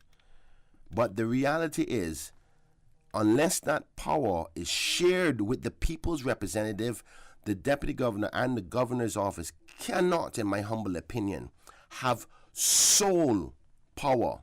And you're right. That's why it says it has to go through another scrutiny, a process when it comes to hiring within the civil service, whereby they have to go through the exercise like private sector, whereby they go through a board that is appointed by your elected arm. That's the democratic process. So you elect a politician put board members there to carry out the policies that protect you as the people, and that civil service has to go through the same process of filtering in respect to jobs and hiring. Ask yourself the question, why was that created separate in the first place? Why was it that the civil service was exempt from going through that filtering process, you ask yourself the question, why do we have boards in respect to work permit and immigration in the first place? It's a screening process to protect the interests of the people, but the civil service is not exposed to that. So you see the seriousness of that absolute power that is there, and if it's not controlled and managed correctly, we then ask the question, well, how do, for one, permanent residency, we know there's a culture of go try to get a job in civil service when you're coming close to the end of your rollover policy. So much so that they had to put a policy in the civil service to say that you cannot get a job there if you're past year 5. So we know it's a common thing, but yet still the power is still there. That has a historical twist to it, though. Remember, when we talk about the civil service and the government, we're talking about the crown. Exactly. When we talk about the crown, we're talking about the British crown, monarchy. Yes. And the fact that we're still an overseas territory. Correct. And the government, the crown, would not place any burden on themselves to have to go through the same procedures as the common man when it comes to work. So when you look at the immigration law, it tells you who exempt from the requirements of a work permit, including those employed in Her Majesty's Armed Forces and Armed Forces, right? The civil service, diplomats, and others as well. All of that has a bearing. But we do have a caller who has been holding on for quite a while. Let's grab the caller. Caller, good morning. Welcome to For the Record. Morning, O.C. Hey, morning. How are you doing? Good morning. I'm Mr. Kenneth, Bryan. Good morning, Brock. How you doing? Oh, yeah, in the Brock. And I smoke nothing yet this morning. And I drink. And I'm going to hang over. But I got happy this morning. Good. Okay, partner. Talk to me. Good. I can answer Lord Graham question that he asked about the hotel. Lord Graham, the hotels are being built. And there is no planning for housing from them. And the government, this government, know that you can have 4 or 5 hotels coming online. And there's no housing in place for them. They can start them up like the submarine thing. You got a lot of poor Caymanians that have land and no money. The government could do a finance with Caribbean Development Bank to charge them little interest rate, the poor Caymanians, and they could build nice, affordable apartments for those people to stay in. Because it's guaranteed money. Guaranteed money. Not happening. We gonna need cooks, chefs, bellman, all of that. More people training, Caymania, but anybody for the hotels. None. I don't hear nobody saying, well, we got 300 cooks training, we got 50 cooks, 1 cook, 10 bellmen. Nothing. We already know, well, look here, you build a hotel, you can get your permit. Case closed. Now, we always have elected, because this one didn't want me elected, you know. Minister Bryan, you are a part of this government, right? Correct, sir. If I go to Carcass, me, Elvis Jackson McKeewan, Carcass. I don't want to go to Carcass. Well, that's a dead person. Yeah, okay, correct me for that English. No, I'm just messing with you. Sorry about that. I apologize. Okay, good. Carcass, calcium, anything you want to call it.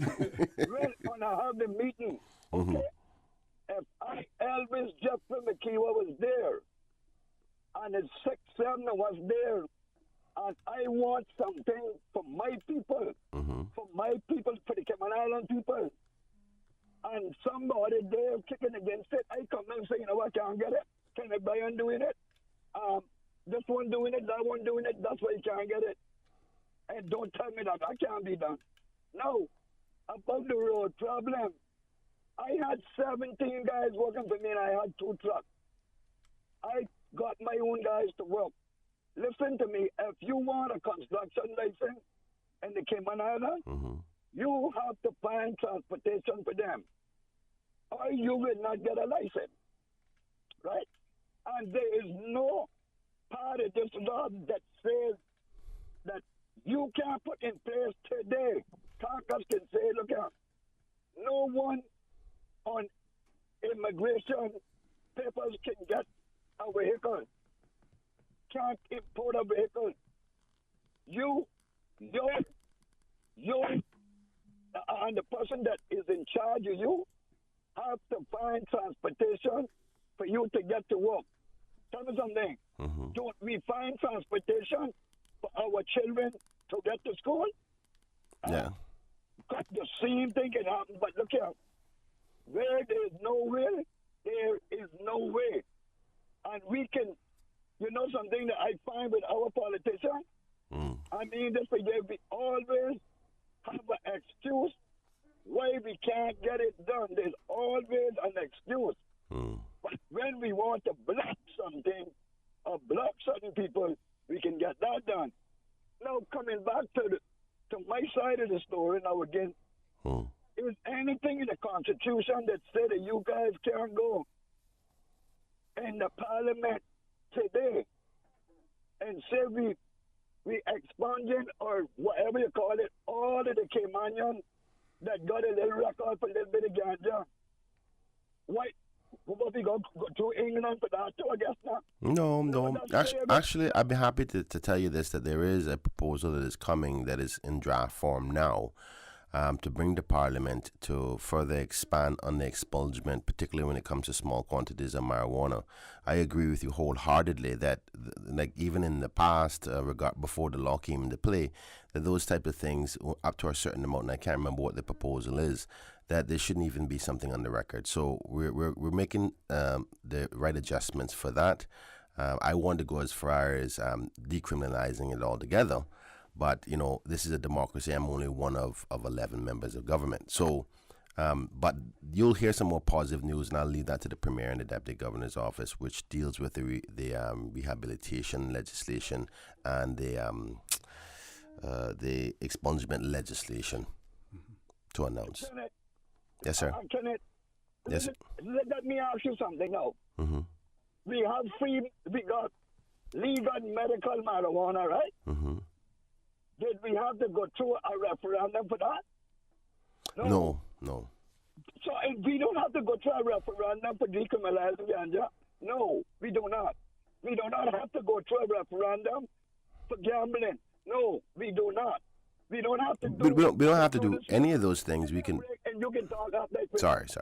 We do not have to go through all of that ritual and backlogging and things. And this is what I'm saying. Listen to me now, listen to me good. Remember, the most of the literate pure ganja smokers, they are dead and gone. But their children and grandchildren that smoke that, they have education, and they gonna change this thing, you know. Because when you got lawyers now that smoke ganja working on it, it's a different ball game. It's just like the port. You see the port? They stop the port. And if you continue but you pay Georgetown, you're going to get voted out too. You take that from Elvis, Jeffrey McKeown. Thank you. Thank you. Have a nice day. Thank you very much, caller. One of our listeners says, and this question was asked quite a while ago, where is the government with regards to the development plan, and why doesn't the government put a moratorium on certain developments in certain areas until the development plan is complete? As it's clear that there are more construction jobs at the moment than the Caymanian workers to fill them. That is one. I'm going to read the other one, and then that when we return, we can have you respond to it. I think the other one had to do with wanting to know about the We'll take the commercial break, and I'll find it when we return. How many callers we have on hold as well? One caller on hold. We'll take that caller as well, folks. Please stay tuned for the record. We'll be back shortly. Since March 2004, West Bay Pharmacy has kept their doors open to the local communities, even before, during, and after Hurricane Ivan. At West Bay Pharmacy, our staff provides so much more than pharmaceutical excellence. From the moment you walk through our doors to completing your cash out, our staff will have put your healthcare concerns at ease. We would like to take this moment to to thank our loyal friends and customers. To us at West Bay Pharmacy, our patients are our primary concern. We provide thorough background checks and precise calculations to ensure your medical safety. Thank you for being a part of our family and for choosing West Bay Pharmacy, where we care about your health. Shop the Brand Source Home Gallery Senior Citizen Sale. In honor of our seniors, Bryan Source Home Gallery is offering a 15% discount now until April 6 on appliances, mattresses, plumbing and bath fixtures, lighting, ceiling fans, kitchen cabinets, custom closets, and more. And I heard right, 15% off store-wide. If you are over the age of 60, you can purchase for your family and friends. Just show your ID. It's that easy to save 15% with the Brand Source Home Gallery Senior Citizen Sale. Visit Brand Source on Dorsey Drive, Industrial Park, or call 623-5000 for details. Ladies and gentlemen, have you heard the news? Digicel is back with exciting offers that are too good to resist. Activate one of our brand new prepaid or postpaid plans today and experience telecommunications like never before. With more data, dedicated entertainment options like Netflix, YouTube, Spotify, and endless social text data for all your favorite platforms. Digicel is here to make sure you stay connected and entertained. Whether you are on a prepaid or postpaid, you will also enjoy dedicated roaming data for the USA, Canada, and the Caribbean. It's all about value, and Digicel has got you covered. The Rotary Central Spring Storytime, Saturday, April 6th at West Bay Public Library, 10 a.m. through noon. A free storytelling children's event featuring Eric the Magician, sing-along with Miss Izzy. Exciting art and craft, prizes, refreshments, goodie bags. The Rotary Central Spring Storytime, Saturday, April 6th at West Bay Public Library. Children must be accompanied by adults. Rotary, creating hope in the world.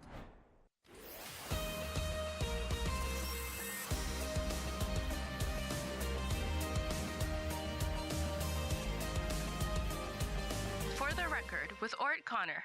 Good morning. Welcome back to For the Record. In the studio with us, Honorable Kenneth Bryan, Minister with responsibility for tourism and ports. The other question I was looking for, person wanted to know what came out of the recommendations on the public transport report. So development plan and the transport report, we know that transport has been shifted to another ministry, but you could speak to that. And then this person has written and said years ago, the recruitment was conducted centrally by the Public Service Commission, who were comprised of a cross-section of people such as retired senior civil servants, retired HR executives from the private sector, and others. Instead, the power of recruitment is now vested largely with one person. This other person has written and said, good morning, OC and Mr. Bryan. Here is a suggestion that I have made a long time ago to people that could have tried to implement the suggestion. They agreed that my suggestion was a great one. Here, there is a restaurant in Breakers that now after 3 years is in a state of sadness. My suggestion was the government should buy the restaurant, turn it into a hospitality college for Caymanians only, all government functions to be held at such property, and show off the Caymanian people in hospitality. I offered my services with the training, but as you know, my suggestion has not been accepted. Just bear those in mind. Let's grab the caller, and then we can respond to all of them. Caller, good morning. Welcome to For the Record.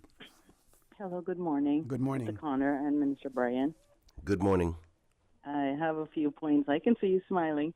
One of my points I wanted to state is regards to when the Public Service Commission was doing the hiring for the civil service, it was much more effective than when they placed the hiring powers in each individual department and now have HR staff. In regards to housing, I was looking at the old Islander complex the other day, the old Treasure Island property, and was wondering if that is something that government could look at, those properties, to try to facilitate, housing demand for our Caymanian people or homeless and persons that are struggling with finding housing, and referring to the Airbnb structure here in the Cayman Islands. I don't know if it's realized that the Airbnb setup is also taking away a lot of properties that could be on the market for renting. So that is something, although it for me has proven effective in providing, housing, short-term housing for some people. It's more geared for visitors, and it has taken away a huge market of rental properties because, of course, it's more of a money investment for the property owners, which is understandable. I'm hoping that government will hurry up with this new with the amendments for the Residential Tenancies Amendment Act that is on the table there, so we can get that in place. One other thing that I wanted to talk about was the fad, and I'm calling it a fad, of government hiring through the employment services. And these types of hirings, I know, is a beneficial service to the civil service, because it takes away a certain amount of infrastructure that they would have to provide. But I was hoping to discuss this when the Minister of Labor decided he wanted to come on the show to tell the public, give an update. But there is a gray area where these types of employment hires are happening. And I say that because, for example, I am aware of a few persons who have had employment issues where they were hired by private entities and placed on public position in the civil service. And when something happens, there's nothing in the laws that will cover these persons. So, for instance, because they weren't technically hired by the civil service isn't the authority that dictates how the matter is handled. And then because they were hired by a private sector, there's no laws in the private sector that covers persons that are working in the civil service. So it's a gray area, and I would like the government to look at this. I've made some recommendations and suggestions pertaining to this, because it's left a lot of, especially young Caymanians, at a disadvantage when they're placed in these positions. It's a good structure because it allows them to get their foot in the door and perhaps leave from a temporary to permanent position. Caller, are you talking about, when you speak of the civil service, but not the civil service, are you talking about statutory authorities and government companies that are hiring there through private agencies? Yes, Okay. exactly. Yes, exactly. So I'm saying that under the civil service employment regulations, or whatever they're called now, there's nothing to cover these types of hires, right, if something happens. And under the present labor laws that are relevant, there's nothing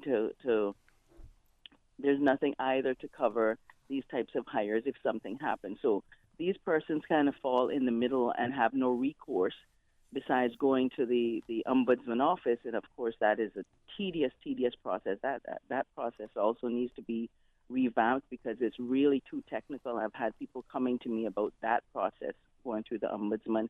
Not saying that the ombudsman office is deficient in any way.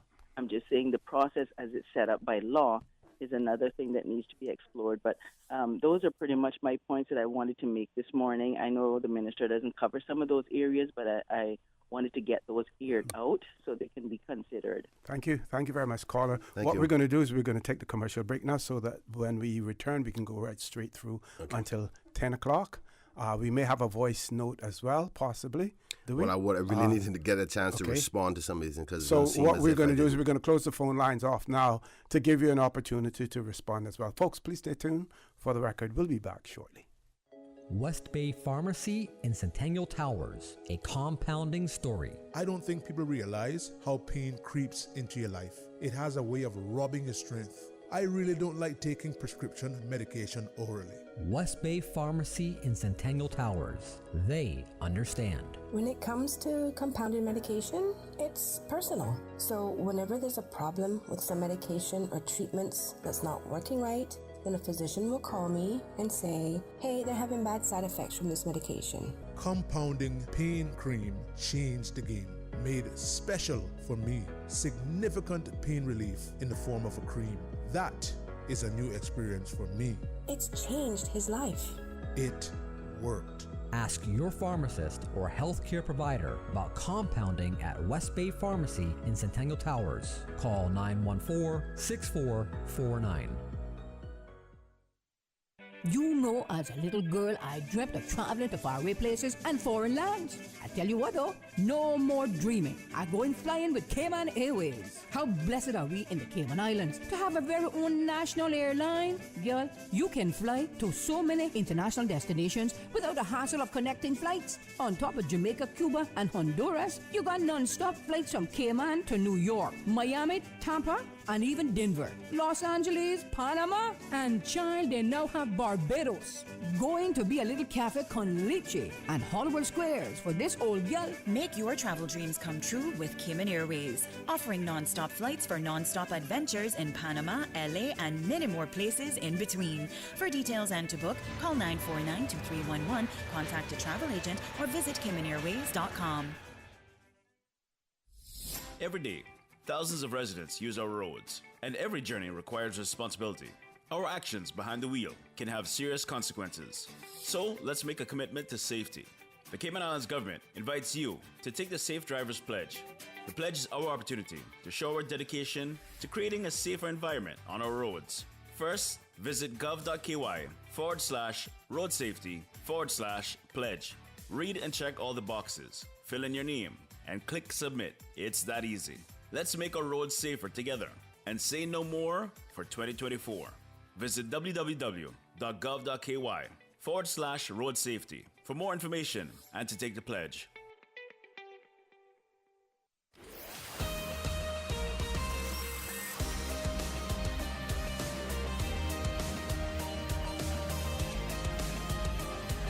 For the Record with Orrett Connor. Good morning. Welcome back to For the Record. We're in the last leg of the show this morning. We have closed off the phone lines now. So, Minister, that gives you an opportunity to answer a host of questions that came forward. And for those that came through our WhatsApp number here, if you need to have them repeated, just let me know and I'll read them back to you as well. Okay. I don't recall the ones from WhatsApp at all, so you're going to have to repeat those. I'm just trying to think about the callers. There was a common theme, I think, or one of them was about the training. A suggestion, I think that was a suggestion about buying the Lighthouse restaurant. That was a WhatsApp one, yeah. That was considered in the expense associated with it, and at the time when the former premier was there, it was not supported to go forward. I can't remember what the full details were. I'm not even sure if I'm privy to even talk about them. No, it didn't go to cabinet, so I can't talk about his caucus. But I think that the viewpoint that we're looking at these things from in respect to training is not where I see the problem lies. I don't think the problem is with the training, because I can confidently say with no reservation that we have the training programs available. I mean, if you recognize the scholarships that we give away to Caymanians are in the tens of millions of dollars. The training opportunities in hospitality, we spend millions of dollars per year at UCCI. We also spend on independent training, bartending, service, front of house, back of house programs that are always constantly available. I know this because it's in my ministry. So training opportunities for Caymanians in tourism is there. There's no question about that. You may recall that the project that we're doing on the waterfront wasn't about training, was about experience. Because the thing that has been the common practice now, why they not want to hire Caymanian is, you're qualified, but you don't have the experience. So in the thinking of the developing of that restaurant and entertainment location was, once we've trained them in all these other areas, come down here and work with us for 6 months to a year, and then we can put you out to private sector. And while our immigration boards are protecting our people, when they apply for the job and they say, oh, this person don't have the experience, they can't say it anymore because they went through a government organized and accredited institution where they have shown that they have the experience. So it's not only the theory but also the practical. So there's no excuse. And I say that to say that yes, a lot of the times we go into this thinking that a training institution, usually there's not enough of a Cayman population to justify an institution for any one particular study, because we don't have enough people as plumbers, enough people as electricians, enough people as waiters, enough people as cooks to make the numbers work to say, well, boy, we have every semester, we have at least 100 people coming in to study that. Because Caymanians, and we want this versatility, are in many different fields. So you can put on a course and end up with only 3 kids coming. That's why it's better off to say, you know what, if you want to be specialized in something, we'll pay you for the scholarship.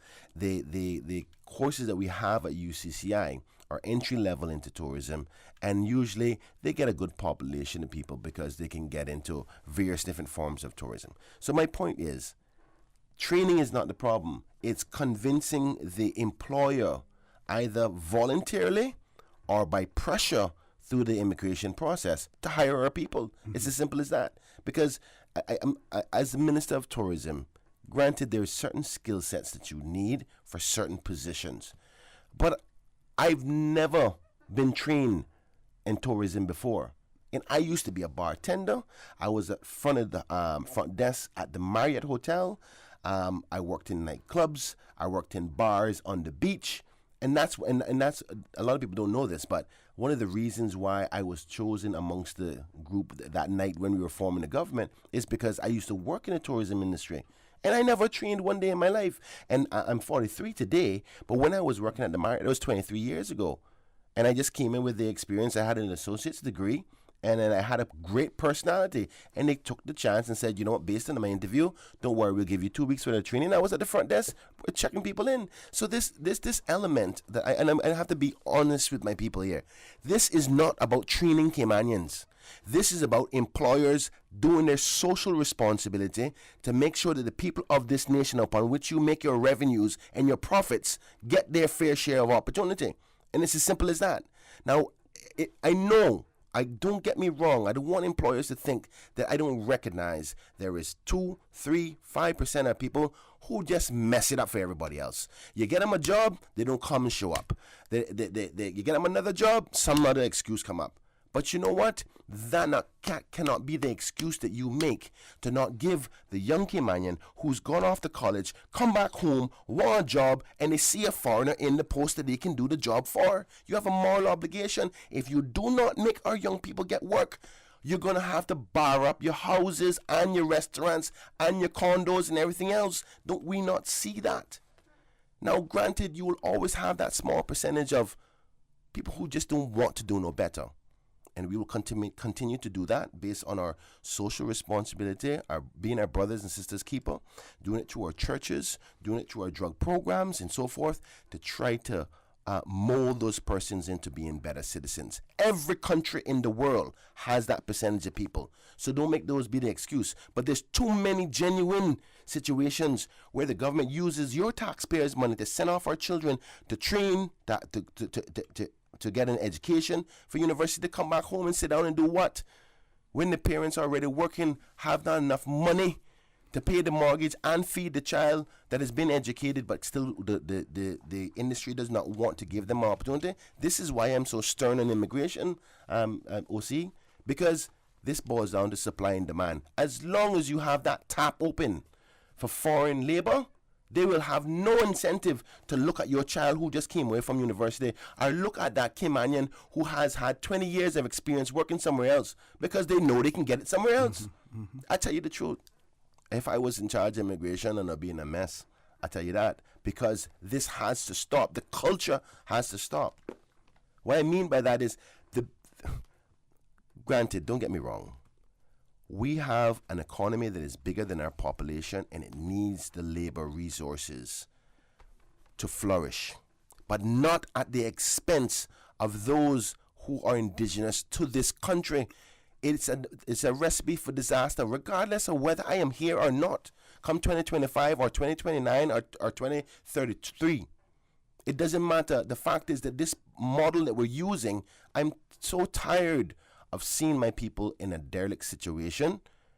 Not only are we're dealing with the outside cost of living across the world that is important, fuel, food, materials, and everything else, interest rates, insurance rates, that we can't do anything because we don't produce our own goods. The one thing that we have to ensure is that the economic opportunities by way of working labor, the Caymanians have the benefit to it. And the only reason why they're not getting it is because the economic pressures and the business environment pressures of saying, I have no other choice but to look towards the Caymanian is no longer there. Back in the day, when Cayman Protection Board, that just having that board alone forced companies to say, I need to make sure I commit to this country and its citizens, because you don't think back then they could have get cheap labor too? They could have get cheap labor back then, but they couldn't get it because the protections in the walls for your people were there. And if we don't get back to that in a professional way, then we're going to continue to see the problems that we're seeing. And that's outside of... One comment that is related to that is the person says, I guess that's why maybe the minister needs to bring back his motion about segregating certain jobs for Caymanians only, and then go and say maybe even mandate for a certain percentage for a variety of job sectors. Well, OC, I think the motion they were talking about was when I said that certain positions in the civil service should be for Caymanians only. And I brought the motion to the Parliament, a motion for government that day to consider that. But, and again, I going back to the realities of the situation, and I'm not here to tell no flop stories to the public. I sat with the Honorable DG at the time, and I wanted to bring this motion, and they told me outright they would not support it. They would not support it, and if it was even passed in Parliament, they would advise the governor not to pass it. That's what I was told. Wow. In respect to, I wanted to the law to say that every chief officer and deputy chief officer, head of department, directors and deputy directors, presidents and vice presidents of, and this covers civil service, government-owned companies and authorities, all to be mandatorily Caymanian. And I was basically said, you can go ahead and pass it in Parliament if you want, but we would not tell the governor to assent to it. And this is what I was talking about earlier, about who has the power of hiring. If you have the power of hiring in this country, you have the power of destiny for our people. So what was the rationale for rejecting it? I do ask you to ask the Honorable DG and come talk to the people about it, because I can't play this, I cannot carry the burden of finding work for my people if I don't have the power for it. And as I said earlier in the show, I have to sit down and talk to the governor, because we're going through this element now soon of, you know, the whole transitioning of the overseas territories and negotiating our relationship and all that. We need to start talking about where this power of hiring and firing is in this country, because if I can't tell private sector to hire a Caymanian, and I can't tell them in the civil service to hire a Caymanian, when can I tell my people I can get them a job? When every Caymanian looks to their politician and say, politician, I ask you to save me, but you can't get me a job. So what am I supposed to do? I didn't come here to lose. I didn't come here to fail and say, yeah, you just another politician. But I can't do it in the civil service. They'll say you're political interference. You go out there and tell the private sector, they'll say to you, oh, you can't interfere into our business. You try to get stringent immigration boards and stuff. They start bawling about that and change everything. So where can I protect my people from putting food on their table and protecting themselves in this economic miracle that we have? Tell me how.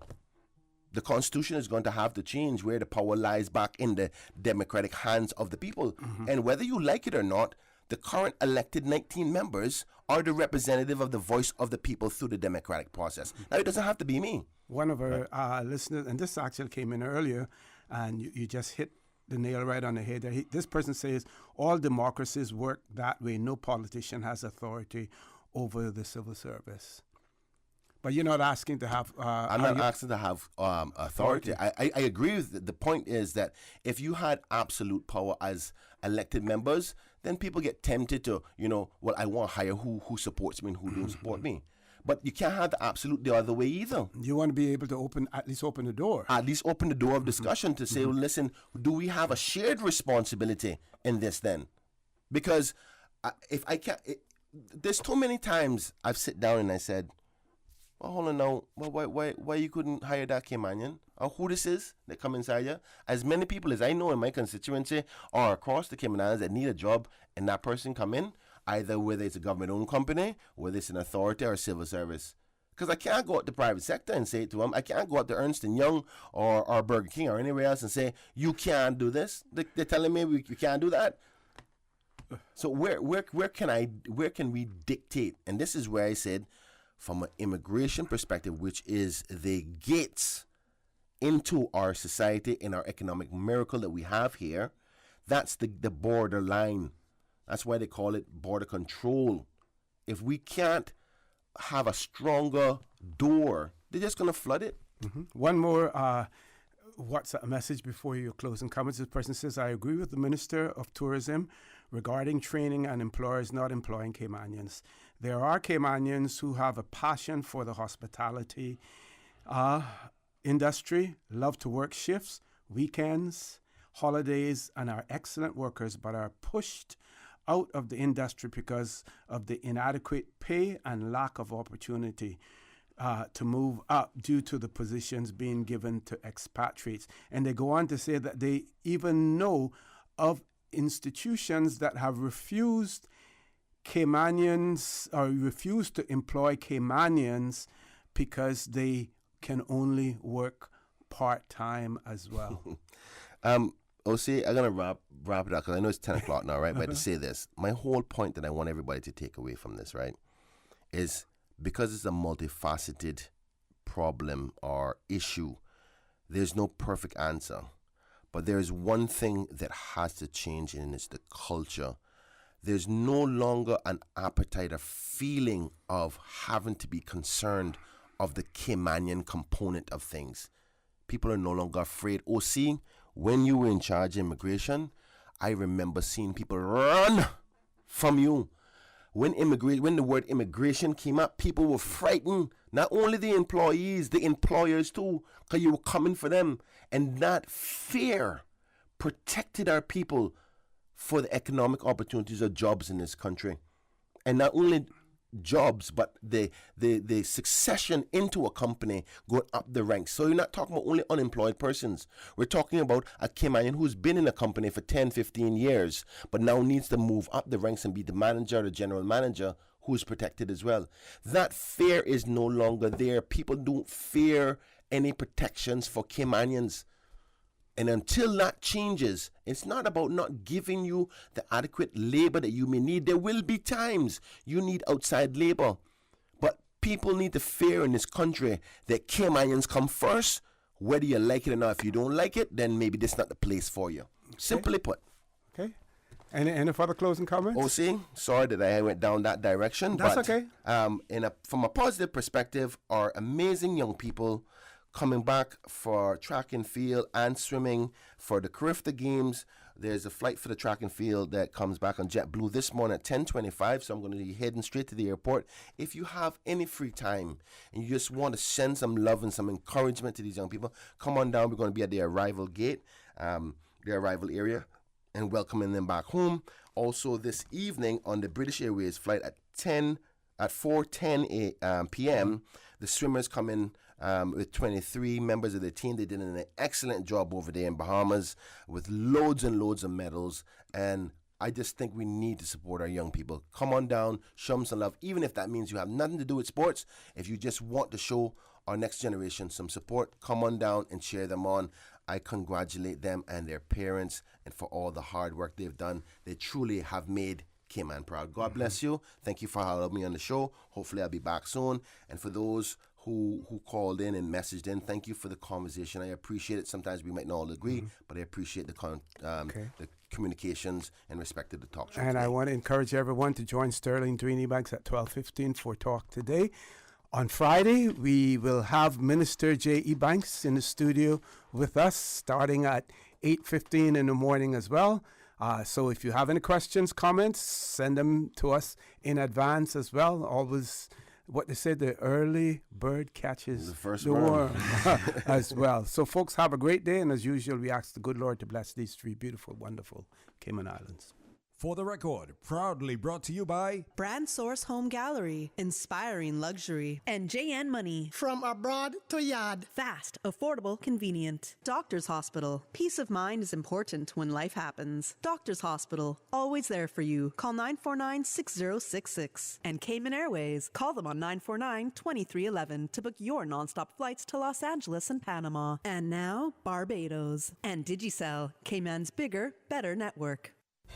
Information, entertainment, inspiration.